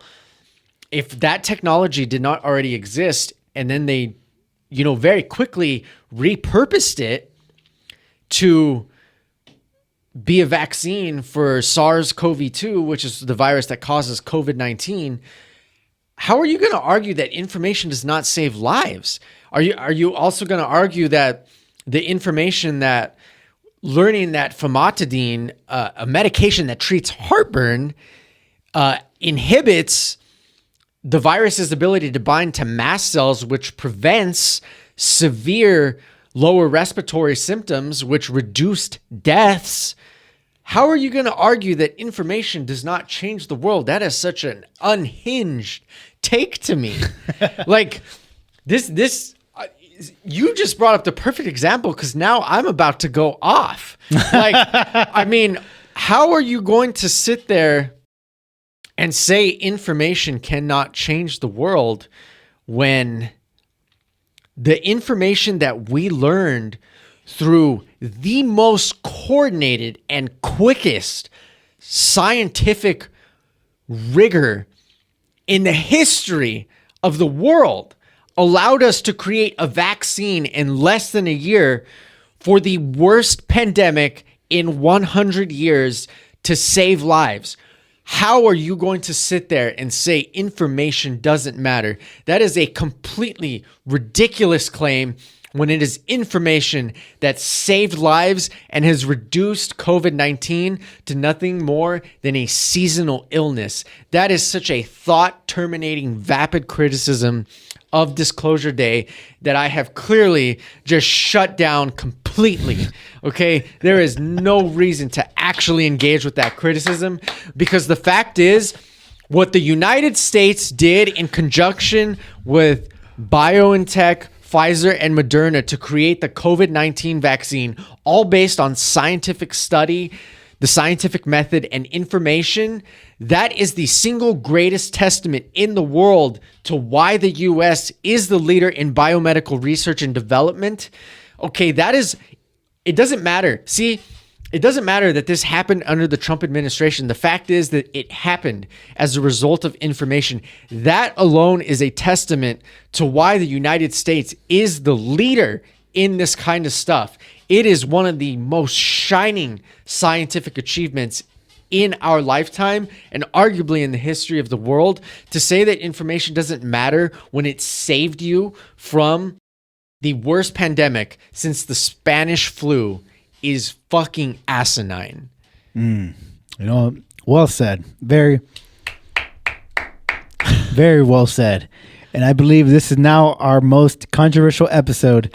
And it's not even about Disclosure Day. It's for the people who stuck out this long and have been listening for the last hour and some odd minutes. Oh man, I'm gonna ask you off the mic. Like, what was your controversial view? Because if this doesn't get us canceled, how does this not get? I'm telling you, you know how the internet is with COVID and shit. Like you know how the internet likes to get. I went to school for microbiology, and once it's out, once we put like this podcast out there, it's out there, and like the people who can't think that deeply, who are already believing in like controversial or conspiracies like theories or whatever, they're already hitting the dislike button. they're already like reporting our video and like saying that they're like oh, we copyrighted some shit or whatever. So to the people who are gonna do that, please don't. We're still a small podcast. Come on, do that to Joe Rogan. Don't do that to us. Yeah, who, by the way, pushed actual misinformation about hydroxychloroquine and ivermectin. Yeah. So like if you're gonna downvote us for any reason, like please at least let it be like for a good reason and not just because we hurt your feelings about like the merit of information. And if anything, I think Dylan went a lot harder than I did. You know, I think I changed my mind. You know what? Yeah, fuck you guys. I'm kidding, chat. I love you. But anyways, yeah, information. That I think I had brought it up. It's a big theme this movie wants to wrestle with. Yeah. Like I brought up COVID because it was like a global thing that affected everybody. Like I was thinking about that like similarly to like this information. No, that's a perfect example. But I think you took it a step further because you use like the example of like information, how it spread in order to develop like the vaccine and like just to like learn more about like COVID. Like no, that's a very good point actually. I think that completely like demolishes like the notion that's that like because I'm a scientist. Shout out to what was that? I'm sorry. You're probably never going to watch this, but that girl in class that gave me that nickname, it was like Kiara or Kiana. It's one of the two. Look at you trying to like find past romances on the pod. I love it. Look at what we can do now with video. Hey, Kiara, if you see this, we appreciate you. We do. Shout out to you. I hope you're doing well. Look at that. You gave me the nickname The Scientist, and then you're like, why did this guy turn into a C-list podcaster? Right? Yeah, don't you worry. We're climbing the ranks to be a B tier. Don't you worry. We just added video. As soon as we get shit even better, we're gonna be a B tier podcast. Yeah. God damn it. Yes, we are. But anyways, disclosure day. Information. Man, that was a very good point. I'm still like it was an impassioned speech. That was too, yeah. But I thought I made a good point. Yeah, we're just gonna clip that out of context and we're just gonna say like, no, this is how Dylan feels about COVID. And hey, like we're not even talking about disclosure day right here. But disclosure day, information, and like actually I'm gonna be kind of cheeky because like Spielberg gives us very little information in terms of just like what is going on up until like the end where like things start to be revealed. But I do think like he does give us clues that like on a rewatch you'll notice that you'll pick up on it, like the whole like okay, so like I mean you've been here for a while, so we're gonna progress like throughout the more closer to like the end of the film now. Yeah, like eventually, so when like Emily Blunt's character and Joshua Connor's character, like when they finally like meet and like they touch and interact, it's like, oh shit, finally, like this is the moment we've been waiting for, and nothing really happens. like I'm sure like she got like a power upgrade because like next thing you know she's talking to like the antagonist of the film, Mr. Colin Firth. Thank you, Colin Firth, and like now. Previously, her powers, the way they worked before was she was a mind reader and she could speak a foreign language if that's what you spoke. But now, when she touches Joshua Connor's character, now she can fucking like transmit thoughts into like the people who are looking at her. Like so now in and she takes on the appearance. Yeah, that's what I'm saying. Like now in Colin Firth's like eyes, like now instead of seeing Emily Blunt's character, like now he sees his dead wife and like her manner, or maybe not her mannerisms, but like he hears her voice and everything. Yeah, and so he's completely like not be smitten, but he's just like in awe, and he doesn't even try to stop her or whatever. And Emily Blunt's character can do this now with anybody she interacts with. Yeah. So anybody trying to stop her, they just see like towards a loved one. The first half of the climax, they basically escape the situation because she's able to mess with everybody by basically embodying their like losses or trauma, loved one or whoever they love most or whatever. Yeah. And so she gets like a power upgrade from that. And Joshua Connor's character doesn't really get a power upgrade. No. As far as we're concerned, like the Messiah in this movie is Emily Blunt's character. He's just kind of like, he's kind of like Joseph or he might, he's like the Joseph or Mary or both to Emily Blunt's Jesus, because like religion, like symbolism is here, like besides like the fact that like Jane's character is like religious. Besides that fact, like I think like Spielberg does try to like, wrestle in some religious motifs in there, namely like about like aliens existing, or like how life can exist on other worlds or whatever, if God made like the world for humans or something, like, like all these other like religious motifs or like debates that go on. And I think Spielberg like did want to like, try to, I don't know if he's religious or not, Spielberg, but I think like this might have been like a question that he wrestles with his own faith and like his own like ideas, like what if aliens did exist, like what does that say about my faith? Exactly. And so like I think this film does try like, wrestle with that a little bit. Sometimes it does a little bit too like on the nose or too tongue-in-cheek about it, but I think it does try to like ask those types of questions. And like, this film tries to be like, I'm not gonna say it tries to appeal to everybody, but it does try to open up the dialogue, I should say, for like believers and non-believers. I agree with that. And I think in terms of that, I think it does pretty well. Like I think it's able to like, like wrestle between like those two ideologies like relatively well. Sure, it can be a bit heavy-handed, but like even then, like still communicates its point across. Yeah. I'm glad you brought up the whole concept of the Messiah and taking it further with the religious motifs, because I do think there's this almost meta layer to Disclosure Day where there's a scene in the third act of the film where Emily Blunt sees her childhood home recreated, and she kind of has a little panic attack where she says, I don't want any of this. I didn't ask for this.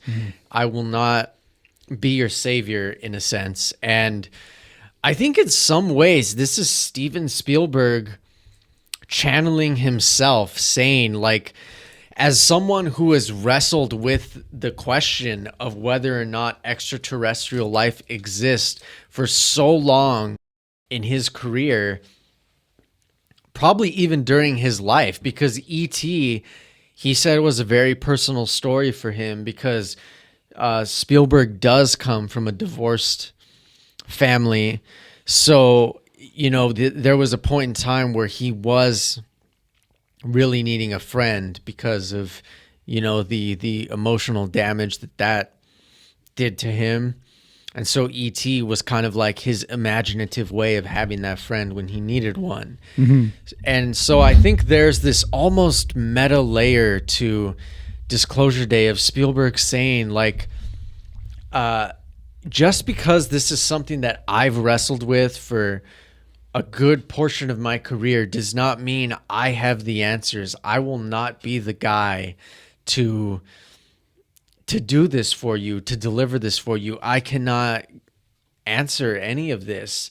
Just because this is something that I've been interested in and wrestled with myself does not make me the Messiah. It does not make me the savior. It does not make me the expert, in a sense. And I think it's interesting because that was kind of the reading that I was getting from the film.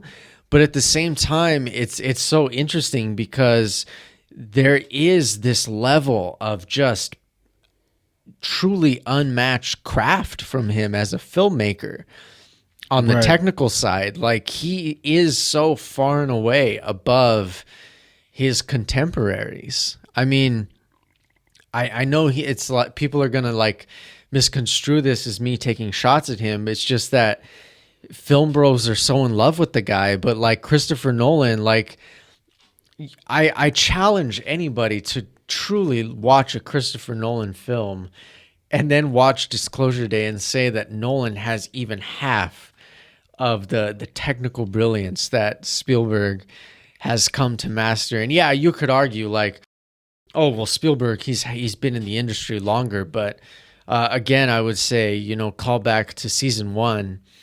Michael Bay has more technical competence than Christopher Nolan, and they're roughly in the same age range.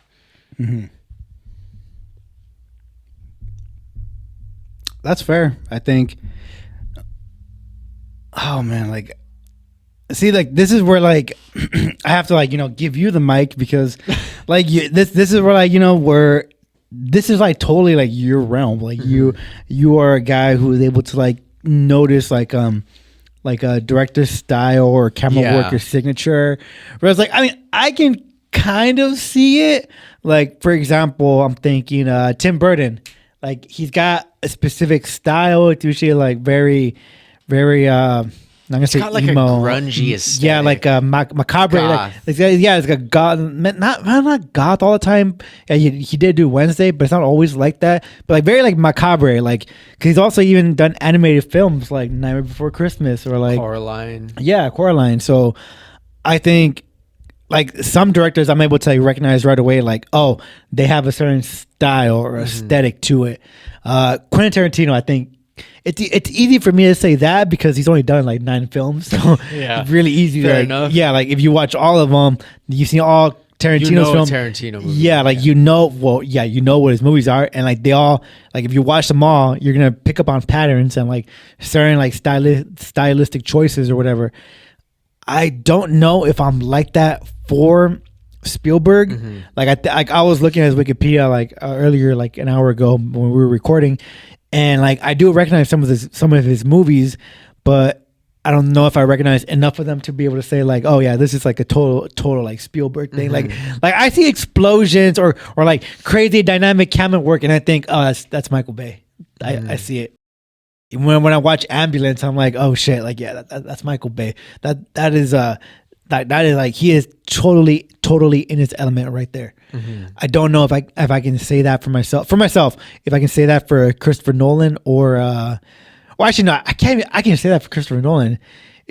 You know you're watching a Christopher Nolan film if it looks cool, but you can't hear shit because the music is so fucking loud. That's how you know you're watching a Christopher Nolan film. So actually, okay, I do recognize a Christopher Nolan film.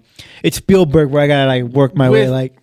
With Christopher Nolan, see, I don't really think he even had a style. Like if Christopher Nolan was directing this episode, you wouldn't even be hearing me talking because there would be like some bombastic, like, you know, like epic music playing right now as like I'm giving like this rundown speech. And then when Dylan starts talking, it would mellow out into like this dark and ominous and like, you know, super thunderous emo sound. But he's not directing this episode. Dylan is. Yeah. Sorry, all you got's me. And our crisp audio, shout out to Levi, our sound engineer. Yes. Good to have you back, buddy. Yeah, thank God. First episode, I'm not going to critique it because Dylan did a way better job than I ever could. So I have no critiques to give whatsoever. But Levi, I'm just glad that you're here, man. Me too, dude. Me too. And I am through all the text messages I sent. It's going to be like an Easter egg, like every other episode. Like, hey, I wonder if Levi's going to hear whenever we throw him like a random compliment. I'm just going to start doing that, right? Like, just hey, 2 hours in, like, hey, just throw Levi a compliment, see if he catches it. Yeah. We could do that. All right. Yeah, see, I hear what you're saying, though. But see, again, even though I wasn't in part of that generation, I think I grew up with Spielberg's movies because my mom showed them to me. So I think Spielberg's style, it's more of a feeling. Like, I think even with Disclosure Day, I think Disclosure Day is not an exercise in intellect. I think it's an exercise in emotionality. Because I think what he wants the audience to take away from this movie is the belief that this does matter, that the truth matters. Right. And that we all have a right to it, essentially. I think that's what he wants you to take away from it. And I think Spielberg's style, as someone who is more acquainted with his filmography, that's why I said I think this is the culmination of his career, because I see so many of his motifs in here, from Emily Blunt's character coming from a broken family. Her dad died when she was, I think it was 10 years old in the movie. Yeah. And Spielberg, very, very common motif for his main characters to have either an absentee father, a dead father, or just the child in the film is a product of divorce. Very common motif for his movies. Spielberg also, I think it's very clear that he has a fear of losing his wife Yeah. in a lot of his movies, and that's present through Colin Firth's character. And so, again, too, I think Spielberg, the biggest thing with Steven Spielberg throughout his movies that you'll see is he loves the element of awe. And you see this in Jaws, you see this in Jurassic Park, E.T., Close Encounters, Indiana Jones, Minority Report, AI, you know, all these classic Spielberg movies. Like, Spielberg is fascinated with the concept of awe. And I think when you said, you know, you're going to throw it to me here, I'm about to go off then. Steven Spielberg, I think Steven Spielberg is a guy, he's an artist who tries to make sense of the world with the images that come into his head. And like, I know that can sound abstract, maybe even to some of the listeners, but hopefully some of you understand what I'm saying, or Jesse will give you a translation briefly. But I think Spielberg is a guy who sees the world through these images that he has in his imagination. And that's why I think Spielberg's filmography just elicit this feeling of awe. And I said earlier in this episode, like, I was in awe constantly throughout this movie. And yes, a major part of that was the technical aspect, because I am a sucker for like skilled cinematography. But I was also in awe at just the cinematic experience. You know, not too long ago, Jesse said that I am quoted as being the guy as saying movies are magic. He did say that. I think Spielberg believes in the same thing. It's just that the way that he communicates it is he has these images in his head and he turns them into stories. And so I think for Spielberg, a guy who has wrestled with the question of, does extraterrestrial life exist? And what does that mean for us as humans? Are we ready to hold that possibility as a race collectively? Right. I think what's happening here in Disclosure Day is, you know, he's been wrestling with this idea for so long that he finally had this philosophical reckoning, and he's giving it to us through these just truly awe-inspiring images. And he's doing it in a way where he is presenting the movie to us through, I think, a truly enviable skill to take these images that he has and craft them into these incredible cinematic tableaus. Right. Okay.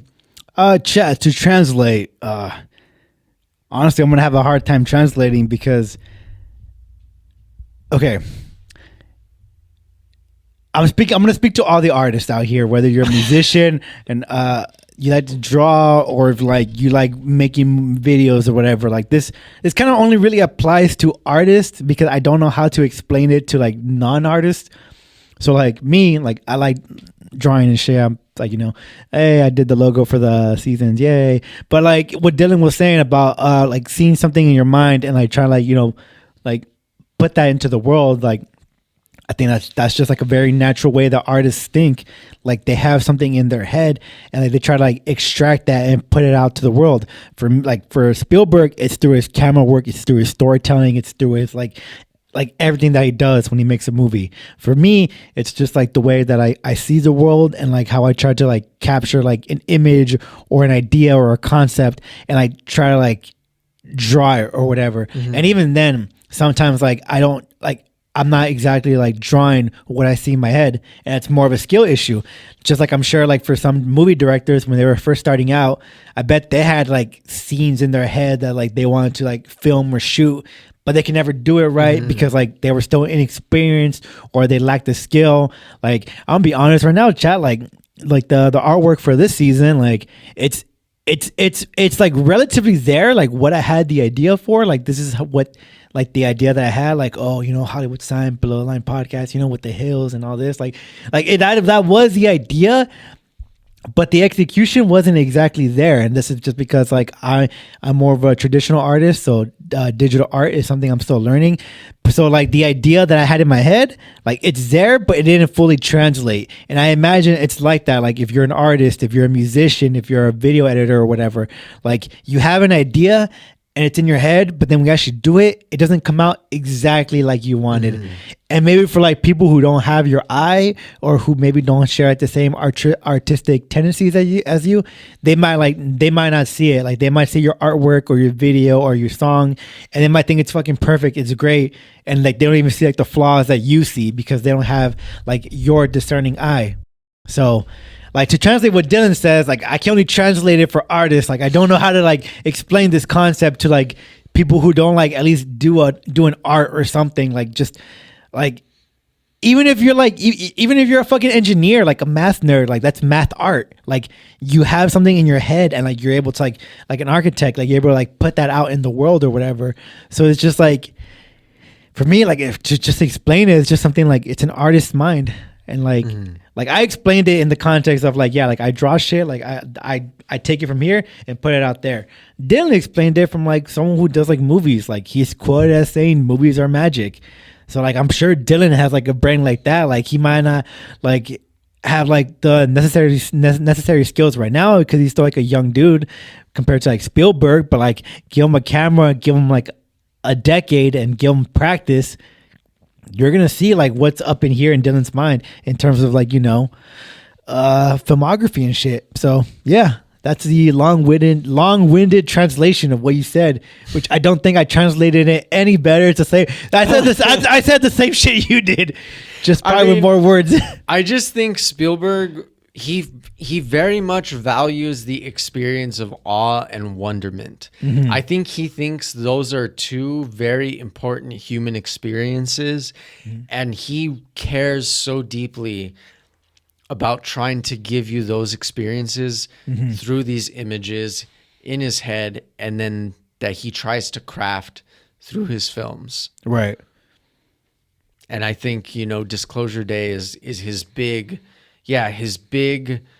existential philosophical crisis with the idea of extraterrestrial life, but he's trying to do it in a way that still instills awe and wonder in the audience, the same way that when I was 4 years old and watched Jurassic Park for the first time, I was like, that's a dinosaur on screen, like it's a real dinosaur, because I was a fucking dumb little kid. Yeah.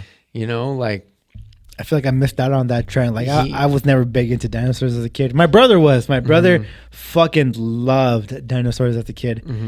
It wasn't for me, but Jurassic Park, when he saw it, oh my! I mean, he was scared shitless as a kid. See, I wasn't, and I don't say that to be cool. I think I was just that obsessed. Fair enough. But like dinosaurs, like that was totally his shit. Yeah. So Spielberg, information, and like, I think you put it very well in terms of like, this is like something that Spielberg wrestles with, and it's probably not, I don't want to say insecure about, but like this is something that he also like worries or ponders about. Yeah. And rather than like, making like a Facebook post about it, he decided to like write a fucking screenplay into like a movie. He hopes is beautiful. Yeah. Like I think when the credits were rolling, it was like story by Steven Spielberg. Like I think it's his story. And David Koepp wrote the screenplay. Thank you. Like, don't quote me on that, but I do think that like, I think this is like a story that he wrote. So it's something like personal to him in terms of just like what ideas or story he's trying to explore and explain and all that. And so before we started recording, you said you had a question for me. Yeah. And, before you forget, I'm gonna remind you to ask me that question. I already did forget because I was so lost in trying to explain what I feel like before we get to the end of the movie or whatever, I feel like this is a very like poignant. Yeah. So what I wanted to ask Jesse was there ever a point in the film where you sided with either Jane or Colin Firth and thought maybe they should not release this information? Maybe the human race is not ready to deal with the existential weight of this revelation. No. And here are my two reasons. First reason is a cop-out reason, so you can disregard it. But my first reason is no, because if that happened, then the movie wouldn't happen. So, so like I want the information out there, or else we don't have a plot. But, it's a cop-out, so let me get like a more nuanced and like, a deeper thought answer to that question. And as a computer nerd, so like someone who kind of related to Joshua Connor's character, like I was totally on his side in terms of like, yeah, like no, like because I think earlier you called it like a government agency, and I don't even think they were a government agency. I think they were a private company, which made it like it. But they worked with the Department of Defense. Well, no, I think like the government wanted to get involved, like the FBI wanted to get involved, but in the beginning of the movie, Connor's first character was like, "No, hold on, we got this. If I need you, we'll call you in there. But right now, let us handle it." So I think that they were a private company, which I think was like a very like poignant decision by Spielberg, because I think he's trying to tell a story that involves like, you know, like the government entities and also like private businesses, and how private businesses are involved with the government, or how like, you know, they sleep together in the same bed, and like how it affects us, like the public, just like the people in public, the citizens. Like this private company has all this like information about aliens and all that, and they even said it. No, it is a private company, because they even say later in the film that like after a certain point, like they even stopped letting like the presidents know about like all like the research that they were doing, because after I could have sworn in the end they said they were working with the Department of Defense, but I don't maybe know. they might have been working with them, but they were not a government branch. I think they are a private company. Colin Firth was not a government agent. Because I think later on, like towards like the end of the film, they're like, like after like 8 years, like the president goes back to being a civilian, so like they can't be trusted with like all this knowledge or all these secrets. So I think at some point, like the government just doesn't know like about all the alien shit besides like the earliest classified documents or whatever. So they stopped updating Obama. I think so. Basically, I think that's what they were implying. I might have to rewatch the film, like to double check. But I know for sure, like the main antagonists, like they were their own private company, and that they had kept like the government out of the loop, and like the government wanted to be involved. Like in the beginning of the movie, they're like, hey, like loop us in. Like, well, like I think in the beginning of the movie, he loses the MacGuffin, and he's like, nah, don't worry about it. My people got it. Yeah. Does like the little fucking alien shit, and like, you know, the rest is the movie. But no, I think I always wanted the information to come out, because I think that first of all, the information was like in the hands of a private company. So right away, right there, I already have a problem with that, because that's just one company monetizing, or not even monetizing, but like hoarding like this wealth of information that would like I don't even say benefit, but so it's just like it's information that like I think we as humans, like this is not something that should be held or reserved by like, you know, a certain elite group of human beings. Like this is like information I think that should be shared amongst us all. Like this is like this should be public knowledge, and like what people choose to do with that public knowledge, or what countries choose to do with it, that's up to them. So I don't think like it should be like up to like, you know, one private company to decide like, hey, like where we decide whether or not this information goes out there. Like no, So my two reasons are, you know, one, like with the cop out answer, because then we don't get the movie. But two, like, you know, I don't like all the power. Like I feel this way even in real life. Like I don't like how big of a monopoly Amazon has become. I don't like how big, like, you know, like how big like some private companies like get in terms of just like becoming a monopoly and like hoarding like all this like, you know, information, or slowing down like technological process. Like, you know, like how advanced maybe like we as a not even as a country, as a fucking like society globally, like we would have been if we had access to like alien technology like 50 or 60 or 80 years ago, however long they were saying in the movie that this had been going on. So it's like there's like the humankind could have benefited from like this wealth of information, and it's like they even say in the film that like, you know, the aliens believe, they don't even call the aliens, so fucking cheesy, they're called fucking believers, but like the believers in like the movie, like they believe that like it said that they believe that empathy is like the greatest like, you know, like superpower, or like the greatest evolutionary trait. So it's like the aliens have like information that they want to share, but this private government's like, or not even private government, private company is like, LOL, nah. So yeah, for those reasons alone, like no, I from the whole start, like I was always like, yeah, come on, release the information, come on, yeah, release the files. And when like Jane's character, like the girlfriend, was like, you know, eyeing his backpack suspiciously or whatever, I was like, oh my god, we can't trust anybody. But leave it to Colin Firth to like mess her up and totally convince her to like, you know, basically team up with her boyfriend, even if she found like what he was doing morally dubious, to say the least. Yeah. But yeah, what did you think? What did you think? Did the information deserve to be put out there? Yeah. So I think at the beginning of the film, again, I was very like pro truth, like just put it all out there. Of course, people deserve the right to know.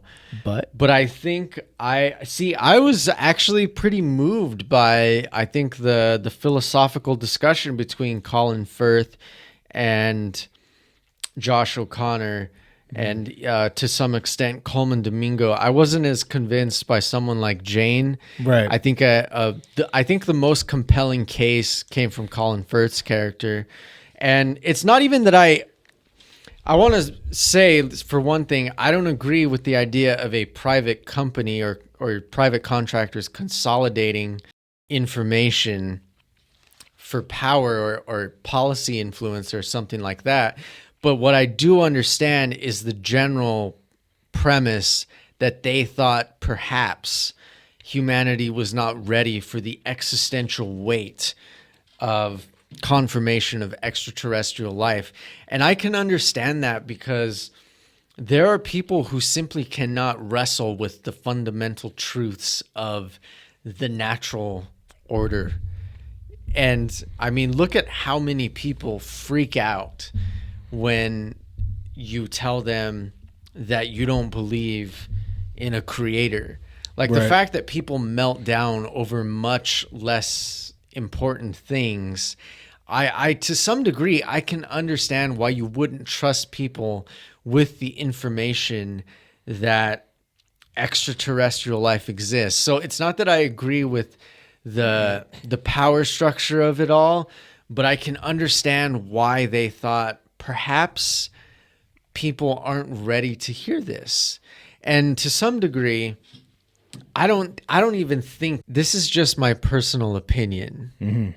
I think that basically when you run into something that's this consequential, this earth-shattering, I do think you have to consider the implications that it might have on society. And what I mean by that is, again, I don't even think this was touched on in the film, but I think that this is operating under the supposition that, let's say this were to happen in real life.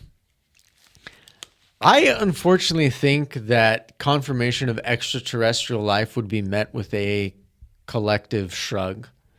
Right. And that kind of goes back to the whole apathy thing with, when I brought up the most common criticism that I was hearing about this movie, like, oh, this was made by a boomer who's accomplished all his dreams. Like, I think the younger generations and even some people from older generations, and I'm not even saying that it's not understandable to some degree. I'm just saying that don't be foolish enough to think that cynicism means you are enlightened.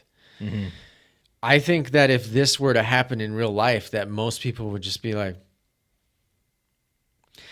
so I guess what I'm trying to argue here is I think to some degree is if this information is not going to make a difference in a climate like our real world culture right now, I really don't know what the point of releasing it is. Right. But like speaking in the context of the movie, I can understand why Colin Firth's character thought, I don't know if people are actually ready to bear this responsibility. Because in a way it is a responsibility. Yeah. Like you have to wrestle with the fact that not only are we not alone in the universe, but then you do have to bring in the elements of faith and all these other different facets of life for people to have to accept and wrestle with the fact that not only are we not alone in the universe, but what does that mean in terms of how we were all put here? Like, what is that? What are the implications of that? You have to wrestle with like metaphysics, and ontology. Like it's very heady. So I can understand the general conceit of the argument for not making this widely available to the public. But I think in the context of the film, I'm like, yeah, of course people deserve to know the truth. Just like I would say the same thing for, the example that we've been using for this episode. People deserve to know the truth about the COVID virus, like SARS-CoV-2. They deserve to know how it works, what is effective at killing it, so that they can protect themselves. What preventative measures can they do to reduce their risk of infection? Like, of course, people are entitled to that truth. Like, so I think I'm on the side of pro-truth, but I definitely understand the general premise of the philosophical argument for not doing it, but I am not in favor of a privatized company or private contractors weaponizing the information. Okay. See, like the only pushback I would have, like within the context of the film, would be who was he arguing with? The guy, the coordinator. What's his name? You just said it. The one when he was having like the philosophical debate. Coleman Domingo. Thank you, Coleman Domingo. Like when he, I think his character said it best when he brought up like his dead wife, like it did, like once he brought that up, then it kind of changed it from like, oh, like Colin Firth's character is doing it, for like the good of mankind or whatever. It kind of changed it from that angle to a bit like, oh no, like he just lost his wife, or maybe didn't just lose her. It could have been years or whatever. It was years because he said like ever since you lost her, you just like like he just threw himself at his work or whatever. So it's kind of like he became super obsessed with just like doing his job very well at the risk of everything. Because even like towards the end of the movie, he gives up. Like he just like he just lets he just takes a seat and watches it unfold. Yeah, at the end of the movie, he's like, you know what, like there's nothing I can do about it. And there was because the dude behind him, like his fucking his like right hand man, the dude who was like, he I love that character, if only for like the fact that like he is like the guy that you want, like if you see a fucking Medusa or whatever, like you want that guy in your squad, because like while Emily Blunt's character was like looking and making eye contact with everybody and like being a different person to everybody's eyes or whatever, he was the one who was like like locked in on the mission. And like Dylan brought up the train scene like way earlier in the pod, but like this guy was the reason for that train scene because he was the one like actually trying to no qualms. Like he had no qualms about like killing them, and he was fine with like doing what had to be done to get the mission done. Like he was a perfect soldier. Because I'm even so at the glad end, you brought that up. Because even at the end, when like Colin's first character is like, fuck yeah, like just do whatever. Like he just gives up and trying to stop Emily Blunt from like releasing this information out to the world. Like he even tells like the dude like or not stand down, but like he doesn't give the guy the order to shoot or whatever. So like the guy like he wants to, but he doesn't. And I remember like when we were watching the movie, you were like, why doesn't he fucking like do something or whatever? And I'm like, because he's a good fucking soldier. That's why like he might be like like pushing like the boundaries or whatever, like a little bit too hard. Like he's fucking Clint Eastwood in those fucking the Dirty Harry movies. Like he's that guy. Make my day, punk. Yeah, but he's a soldier, so he listens. Like there's a chain of command, and he follows it, which I think is a very important detail. Because like I can already feel like that's a criticism people might have, like, oh, that guy, he could have stopped them or whatever. He could have, but he didn't, because at the end of the day, he's a good soldier, and a good soldier follows orders. Shit, I can't believe I said that, because some people can like justify atrocities with that notion, but that's kind of like the general mind frame. I'm glad you brought up those 2 points because I have 2 things that I want to address here. Yeah. Is Colin Firth, you said maybe like he wasn't even holding this secret for the good of mankind. Maybe he was doing it because he just became obsessed with doing his job well. Yeah. Is that not a commentary of how one's personal worldview can infect the way that they interact with everybody else and just project their own beliefs onto the world, just like these very shallow people are saying, like, oh, this was just made by an old boomer who has everything he wants in life? Is that not a commentary on that? I think you could extract that from that because, like, art is art, and like once you put it out into the world, people can take various interpretations, even ones that you did not intend, but it could have been there. Mm-hmm. And so I think, I don't know if maybe he did it intentionally, but I'm not saying that was the intention. Yeah, I'm saying but it's a possibility. Exactly. I do think that it could be a possibility. I'm not going to say that it's not. I mean, one's personal experiences, especially the bad ones, can very deeply affect how they see the world and interact with everybody else. Yeah, no, for sure. And I think, especially because of that, like, I think that leads more credence to, like, my argument. It's like, okay, it's this one dude. I mean, it's a whole company, but he's like basically the one like in charge. I don't think he's a CEO or anything. He might just be like that department, like the one in charge of like protecting like this alien, like, because they basically stole alien technology and hard drives of like all the shit that they've been doing. So like I think he became very committed to his job, and it just became it can be said like how you're saying, like his one worldview, like he influenced everybody. He's probably like the main manager or whatever, so he influenced everybody in that department to like go along with like what he says or whatever. And so at that point, it's like you're no longer like, you're not doing your job because like you believe and like that this information shouldn't be out there.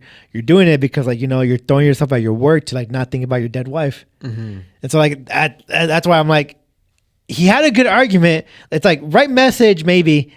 I don't even know if it's the right message, but like quote unquote right message, wrong messenger.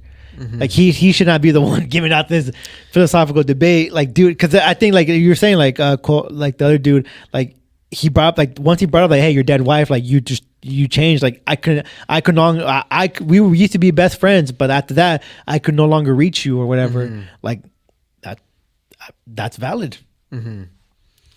Yeah.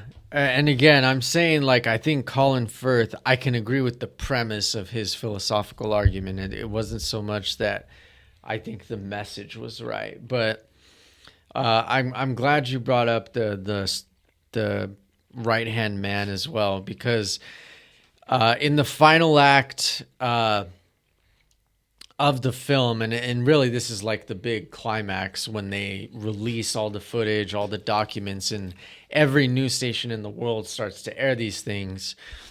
One of the main news anchors, who's not Emily Blunt for some reason, like I don't know why she's the one not doing this. Yeah, like the movie closes out and it's not even Emily Blunt's random ass newscaster from CNN or whatever. Like, I mean, I get it because I don't get it, but maybe I do, because Emily Blunt's character was like, her character was like just like the weather girl from a like bumfuck nowhere in Kansas City or whatever. Like she was just a small, they were just like a small time like news channel, and from there like they start reaching out to like all these bigger news outlets. So by the end, like what Courtney Grace was the actress's name. Her. So like while like in the beginning it starts out as like this local like breaking news from like this local small town or whatever, it quickly like becomes like it escalates to being national news, CNN, Fox, and everything, NBC. And then global. So it's but so I get Spanish stations in there. Yeah, so I get it in terms of like, maybe it ends on this actress's like as like the final like show of news, because like I think it was on CNN or whatever. It was like I think a bigger news outlet. It was a national news maybe outlet instead of a local one. Yeah, but it did feel kind of weird to like end the movie that way. Yeah, like instead of circling back to Emily Blunt, like just ending it there. Yeah. So there's this like montage where we are with this news anchor for NBC or whatever she works for, played by Courtney Grace, and they're airing all this footage, and it's about like who I have to assume the military at first are the first ones to encounter these aliens way back when, and they're trying to like pass it off as atrocities. But see, even this, I think, merits like a real philosophical discussion, because you cannot, if you are in a position that the United States is in, where you are the world's foremost leading superpower, not just militarily, but intelligence-wise, technological-wise, biomedical-wise, you cannot act under the assumption. Shut up, Siri. Sorry. Sorry. I'm going to leave that in.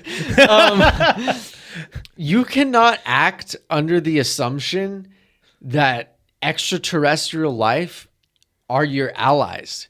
Mm-hmm. You can't do that. And again, like, people might not like this, but again, for one, this is a film. But you cannot just assume that people are going to be your allies. And does that immediately like justify interrogation through, let's say, enhanced means? Not necessarily, but I think the initial conceit of wanting answers, you cannot blame them for that. Like, I just found it a little weird, and maybe this is where I would agree with like the overly sentimental criticism for like half a second, is this news anchor is like crying watching this footage, and I'm just sitting there thinking, why? Like, these aliens don't mean a damn thing to you.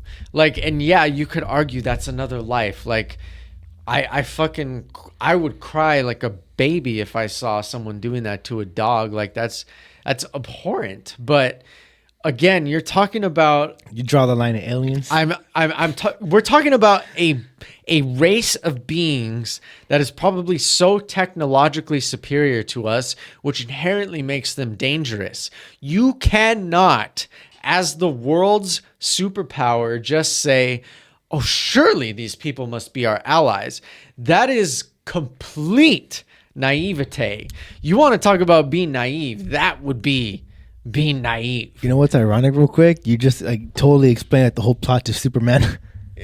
Like, if you think about it, yeah, that was basically why. And like, you know what? Like, when you watch that film or movie or whatever, like, you're thinking, man, like, the government should trust Superman. Like, he's just trying to help us or whatever.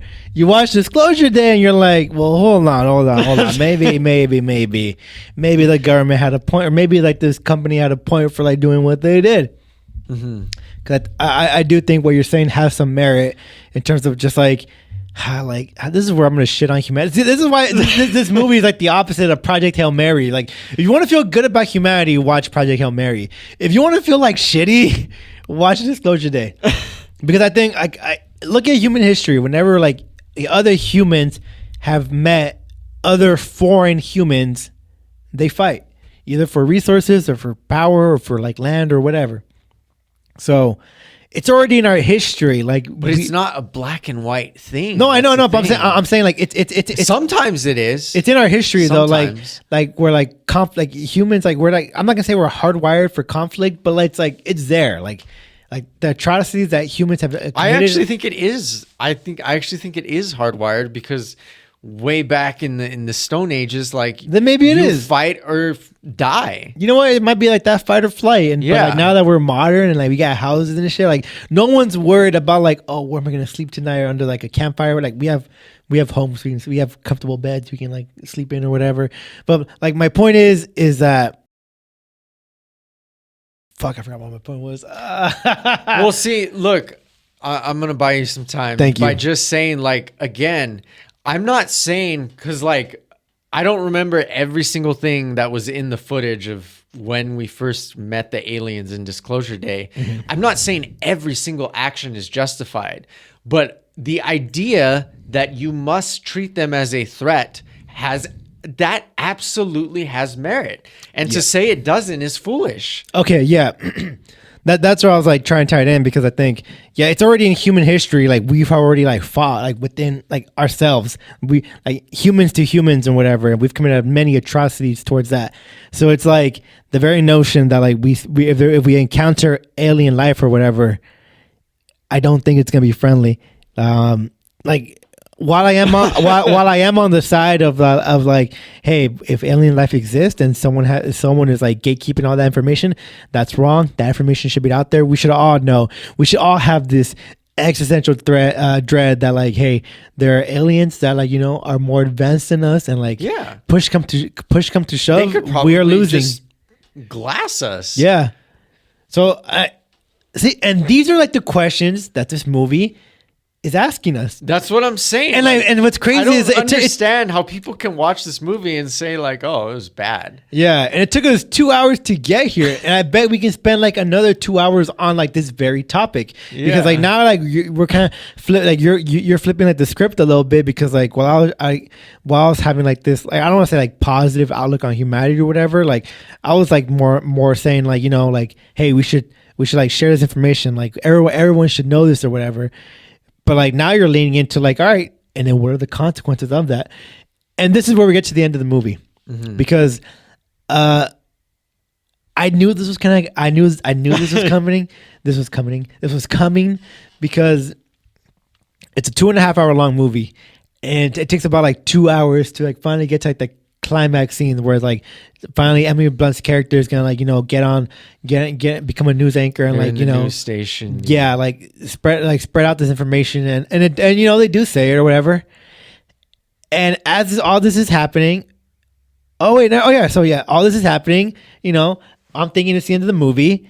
No, we cut back, and it's like Emily Blunt at the news station, and I don't know if it was Finch's character or like I don't know who, like which side brought in this alien, because like now like that was Coleman Domingo's okay so team, so it was his camp, like they bring in an alien, like wheel it in, just happened to have it like nearby or whatever, or they just called an Uber for it, but they wheel in the alien whispers something to Emily Blunt's character, or speaks in this language that we can't understand, but obviously Emily Blunt as Messiah, she can. And there's a whole fucking deep dive we can go on that. That's what I'm saying. This movie is so fucking good and asks a lot of questions that we're 2 hours in, and there's still a lot more shit that we can get into. We're not going to, but we could, is what I'm saying. We could. But anyways, like the alien like says something to her. Emily Blunt like hears it, gets back on camera, is getting ready to, you know, like speak and listen. Scene. Yeah, listen. And she's like, she gets on camera. Cut to black. Yeah, look, this is camera one. Listen. Cut to black. And that's the end of the movie. That's perfect. And I knew it was gonna end like that or something. Did I. Because just like, yeah, it was so obvious. It took 2 hours to finally get to the climax. It's like, all right, no, like they're gonna reveal it, and we're not gonna see the consequence. Like I already knew that we were not gonna see the consequences of this information. So when she goes up there and she's like, listen, and it just ends on a quote cliffhanger, I'm like, that's fine. I'm not even mad. No, that was perfect. Like I think that was because I think Spielberg wants us to have discussions like the ones we're having now. Like, you know, it's up to you now. He put his art out into the world, and now it's ours to ponder what the potential consequences and or benefits could be. Yeah, I think you put it very well right there. I think, chat, if you're still listening to this episode right now, or you're still watching this video, I think Spielberg did not make this movie to, like, you know, answer the question or to, like, you know, show you what would happen if aliens existed or whatever. I think he, instead of making a movie like that, he made a movie to like just like invite conversation like this. I think he made a movie where he's trying to have a dialogue between. I mean, I think all movies do that or whatever, but I think this one specifically, like, he's trying to engage in a dialogue, or trying to have like the audience engage in dialogue with amongst themselves, because it's like, this information goes out there, disclosure, we know about aliens. What are people gonna do? They're gonna talk about it. They're gonna talk about their friends, their family. They're gonna talk about it to like authorities. They're gonna go to the government, try to get answers or whatever. Like people are gonna talk, just like we're doing now. And like they're gonna have like these philosophical debates or whatever. And so like I wasn't even mad at the end. Like I was not mad at that at all. Like I kind of knew it was happening, but I think I told Dylan this like after the movie. Like I think Spielberg left us enough clues and enough like enough pieces like of his art and like trying to explain what he's trying to show us that like he didn't need to give us like a final like answer. And specifically, I think this movie was fucking great at showing, not telling. If anything, it did a little bit too much telling with the fucking dialogue sometimes. Yeah. But like, there's this specific scene that I remember, and I thought it was beautiful because it was such a tender moment between Emily Blunt's character and her boyfriend, the new Wyatt Russell. Yeah, I was gonna say like the fucking Captain America, but that guy. It's when they're at the gas station and like she can read minds and shit, and she just got out of the hospital. She got her boyfriend to basically break her out of the hospital, and she's doing all this weird shit, and he's wondering like what the fuck is going on. So like he's having like all these like, and rightfully so, like he's having all these like conflicting thoughts in his head and like thinking that she's crazy or whatever. And so she's reading his mind, and she just like basically intrudes, like kind of fucking rude, but like she reads like his private thoughts where he's kind of like hoping that she moves out and he gets to stay where they're living now, because like I guess like their thing was like they're always moving around because she does not feel like at home where she's at. She's always like anxious to like move somewhere else or whatever, whereas like the boyfriend, like he's fine where he's at, like he's fine with settling here. So he's like already having like these thoughts that like like maybe it's better if she just leaves and he stays or whatever. And so she's reading these thoughts and like she's voicing it to him. And then she just like hugs like his arm and like leans on him, doesn't say anything. And I'm like, that is so like, that is how you fucking show like in real life, like I've had arguments like that where like you're arguing with like your girl and like, either like I'm not gonna say like someone said something mean or whatever, but it's like there's like a moment of silence where it's kind of you both hurt each other's feelings or whatever. It's like it's quiet, no one says anything, and then you just have like this tender moment where like, you might hug, or she might lean on you, or you might hold hands, and you don't say anything. You just stay in that moment, and like Spielberg did that. Like he has multiple of these instances, like not about tender love or whatever, but like multiple instances of just showing and not telling. And I just think like that was like like a master, like a master like artist just working and weaving in his craft. Like total show off right there. Didn't need to do that, but he did it for us. He's giving us like, even if you don't even like this movie for like the story or the fucking like the questions it's asking or what the fuck ever, if you're like a film nerd, you can at least watch this movie and like appreciate the fucking like the subtlety of it and like the craft. Like you might not like the movie or whatever, but like you can at least take out like the craft involved in it. Yeah. Like if I were ever to direct a movie, like like I'm gonna rewatch this movie and be like, all right, like if I'm directing a romance, like I want to show romance and not tell it. I need to see that clip one more time because it was so fucking good. And maybe that's just kind of a sucker for like for cute shit like that. But now I saw that, I'm like, you know what? They just don't say shit, just stay here, and it did. And I was like, yeah, all right, Spielberg, you won me over. I don't know what this movie's about because this is still like in the middle of the movie, but like I don't know what's going on. I'm here with you, buddy. So yeah, not mad at the ending. I think the whole point of the movie is not like to I think show what the consequences of like knowing about aliens would be. I think the whole point of the movie, as Dylan was saying, is to ask the question to the audience and like ask us like how do we feel about that? Like how will we feel if like aliens existed, and like how would like the world react to that? And how do we feel like with the whole argument of what you were saying of like, are people like ready for like this responsibility or like this heavy weight of like knowing this knowledge? And this might sound a little conspiracy theorist tinfoil hat, but like I do think like our government like keeps like secrets away from us that we don't find out until maybe like 50 or 100 years later, or maybe not 100 because our country's only like 250 years old. Shouldn't get ahead of ourselves, but like I'm sure like there's shit that they're hiding that we don't know about, and we're gonna find out way later. And I bet there's some shit like no, that's not even conspiracy theory. I know this happens. It's the fucking military. Like we don't know what the fuck they're doing in other countries until it becomes declassified like decades later. But like so like my point is that we see like this information. It's like, oh, do we want to release like what we did in like so and so country? Like, man, this is conspiracy theory. This is conspiracy theory hat again. But like do we really want to like get into like the whole like how would America have felt like if they found out back in the 70s and 80s of like how like the U.S. government was like selling crack cocaine to like black neighborhoods and like shit like that, and like how it basically impoverished like other countries through like this drug act, while also simultaneously quote unquote cracking and like dealing being hard on drugs. It's like how would the country have reacted to that knowledge if they knew that was going on back then while it was happening versus now at that thing? Like those documents have been like declassified and all this other shit. It's like, yeah, no, the government is definitely doing shit that we don't know about. Yeah, and we're gonna find out later. So, but it goes along with what you're saying, kind of. And it's like, are we in this case like the country? Are we like ready to like accept like this information, and how we'll react to it? It probably wouldn't react favorably. So it's probably in the government's best interest to like not talk about it.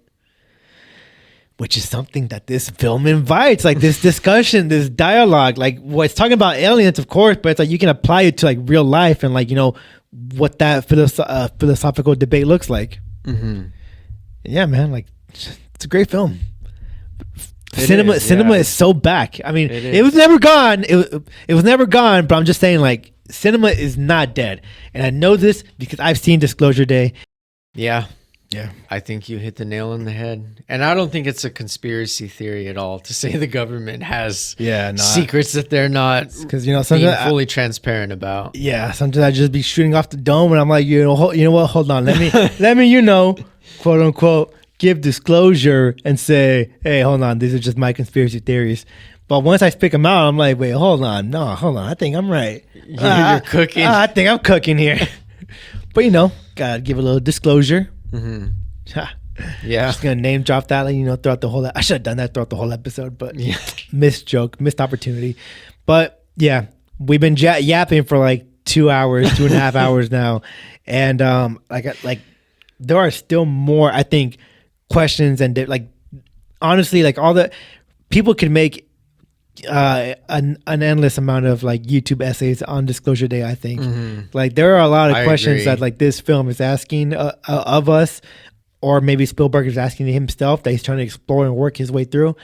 But either way, like the ideas and concepts like being shared in this film, I think they are thought provoking, and I think they do warrant like actual like thought. Like I think it's worth, even if you don't talk about, even if you watch this movie and you don't have friends to talk about it with or whatever, I think it is a good movie to watch and like say like, or to think about, and like really like, hey, like this is a movie that makes you ponder.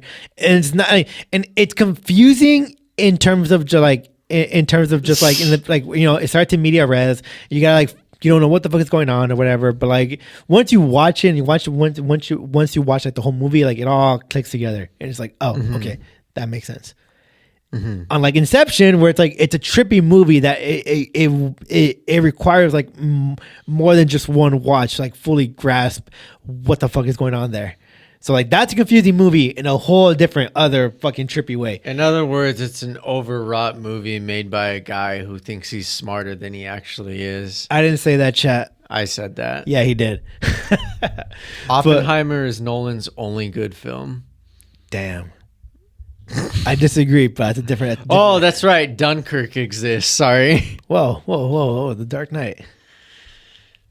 I'm sorry. No. Just because this is the Batman. Because the Batman is your new favorite Batman film does not mean it's the best Batman film. And that too, but just because that does not mean you can shit on what you once considered your favorite Batman movie? Actually does. Fuck you. No. But anyways, this movie, Disclosure Day, is fucking great. Obviously right now it's still in theaters, so if you have the opportunity to go watch it in theaters, I would highly encourage you to do so. But when it comes out to streaming and buying and Blu-ray and all that, fucking buy it. I'm gonna buy this shit. This is a good movie. I really liked it a lot. Yeah, look, I'm obviously in complete agreement. I think I probably liked it even more just because You're a Spielberg I'm nut. familiar, with Spielberg's work. And I do think there's just endless amounts of questions and themes here at work. Like, see, this is one thing I'm going to mention, but we obviously don't have the time to get into it. But Jesse mentioned that the aliens believe that empathy is the greatest tool for the survival of all beings. And I think there's even a question or a discussion, I should say, to be had about this idea of empathy while also balancing the responsibility of what I was saying earlier about being the superpower of the world. Like, you cannot just assume that alien life would be your ally. So I think there's an interesting discussion there to analyze the friction between having empathy, but also at the same time accepting that you have a responsibility as the military superpower of the world and to protect the people of your country. You can't just blindly take it on faith that these things are going to be friendly with you and allies. So there really is like an endless amount of video essay fodder in this movie. I think it's a great film. I think it's the best film of 2026, which I predicted in the Project Hail Mary episode. I said this will be supplanted as the best movie of the year in short order by Disclosure Day. I'm going to clip that and put it on TikTok because you called it. I did. You did. So I think this is a movie made with a tremendous amount of craft. Obviously, the skill on display by Spielberg and Kaminsky is just otherworldly with the cinematography, the direction, the blocking. And again, it's not perfect. I think there are fair criticisms. The CGI, the expositional dialogue, the weird, I think, tonal clashing at times with some of the performances. But I do think that because of everything he's done in his career prior, that this is the magnum opus of Steven Spielberg. It is everything that he's ever been contemplating in his life put onto the screen, hoping to generate that feeling of awe and wonder that you had the first time that you watched, whether it was Jurassic Park or Indiana Jones, it doesn't matter. He wants you to have that same experience while also contemplating all these questions. And I think Jesse's right. This movie is not interested in giving you the answers. And even though I think there are fair criticisms, I wholly reject the idea that, oh, he's just a boomer who has money. That's not a criticism. And I think the pedantic criticisms of like, this movie needs to adhere one-to-one to real world logic in order to satisfy me, that's not criticism of this film. I think we provided real criticism of this film. We acknowledged it's not perfect while also singing its praises. So I hope that we did its job. I hope that we did our job, I should say. And if you've made it to the end of this video, really all I have to say is thank you for watching our first 2-hour video episode. Yep. It was going to happen at some point. Yeah. You know what's crazy? What's up? Is I chat, this is not gonna be the end of like the Disclosure Day talks. Like, it's not. It's gonna be episode 17 or whatever, and I'll be like, and and by the way, but like, this relates to like Disclosure Day, and like, if you really think about it, like if alien technology were to exist or whatever, like what would humans do with it or whatever? And like this is not the end of like discussion for Disclosure Day. I think on this podcast, I think it's going to be brought up again throughout the whole year, because as of right now, this is the best movie of 2026. And I said earlier, there might be a more entertaining movie, like Marvel's coming to come out with movies, so maybe one of them is entertaining, or maybe like some other like Lanterns or Supergirl or some other there. I think there might be a more quote unquote entertaining like mass appeal movie that Dune Part 3. So like I think that will be like, you know, more mass appeal or more popular, whatever. But so far, I think the best film is Disclosure Day, and I'm already thinking like, man, like Dune 3, like that has potential, but it's a two-parter, so. Yeah, I think that takes away from me because like I think a movie should. I mean, Dune Part 1 did this. Like it was able to, you know, to have a conclusion or whatever, but it was still like a midway conclusion.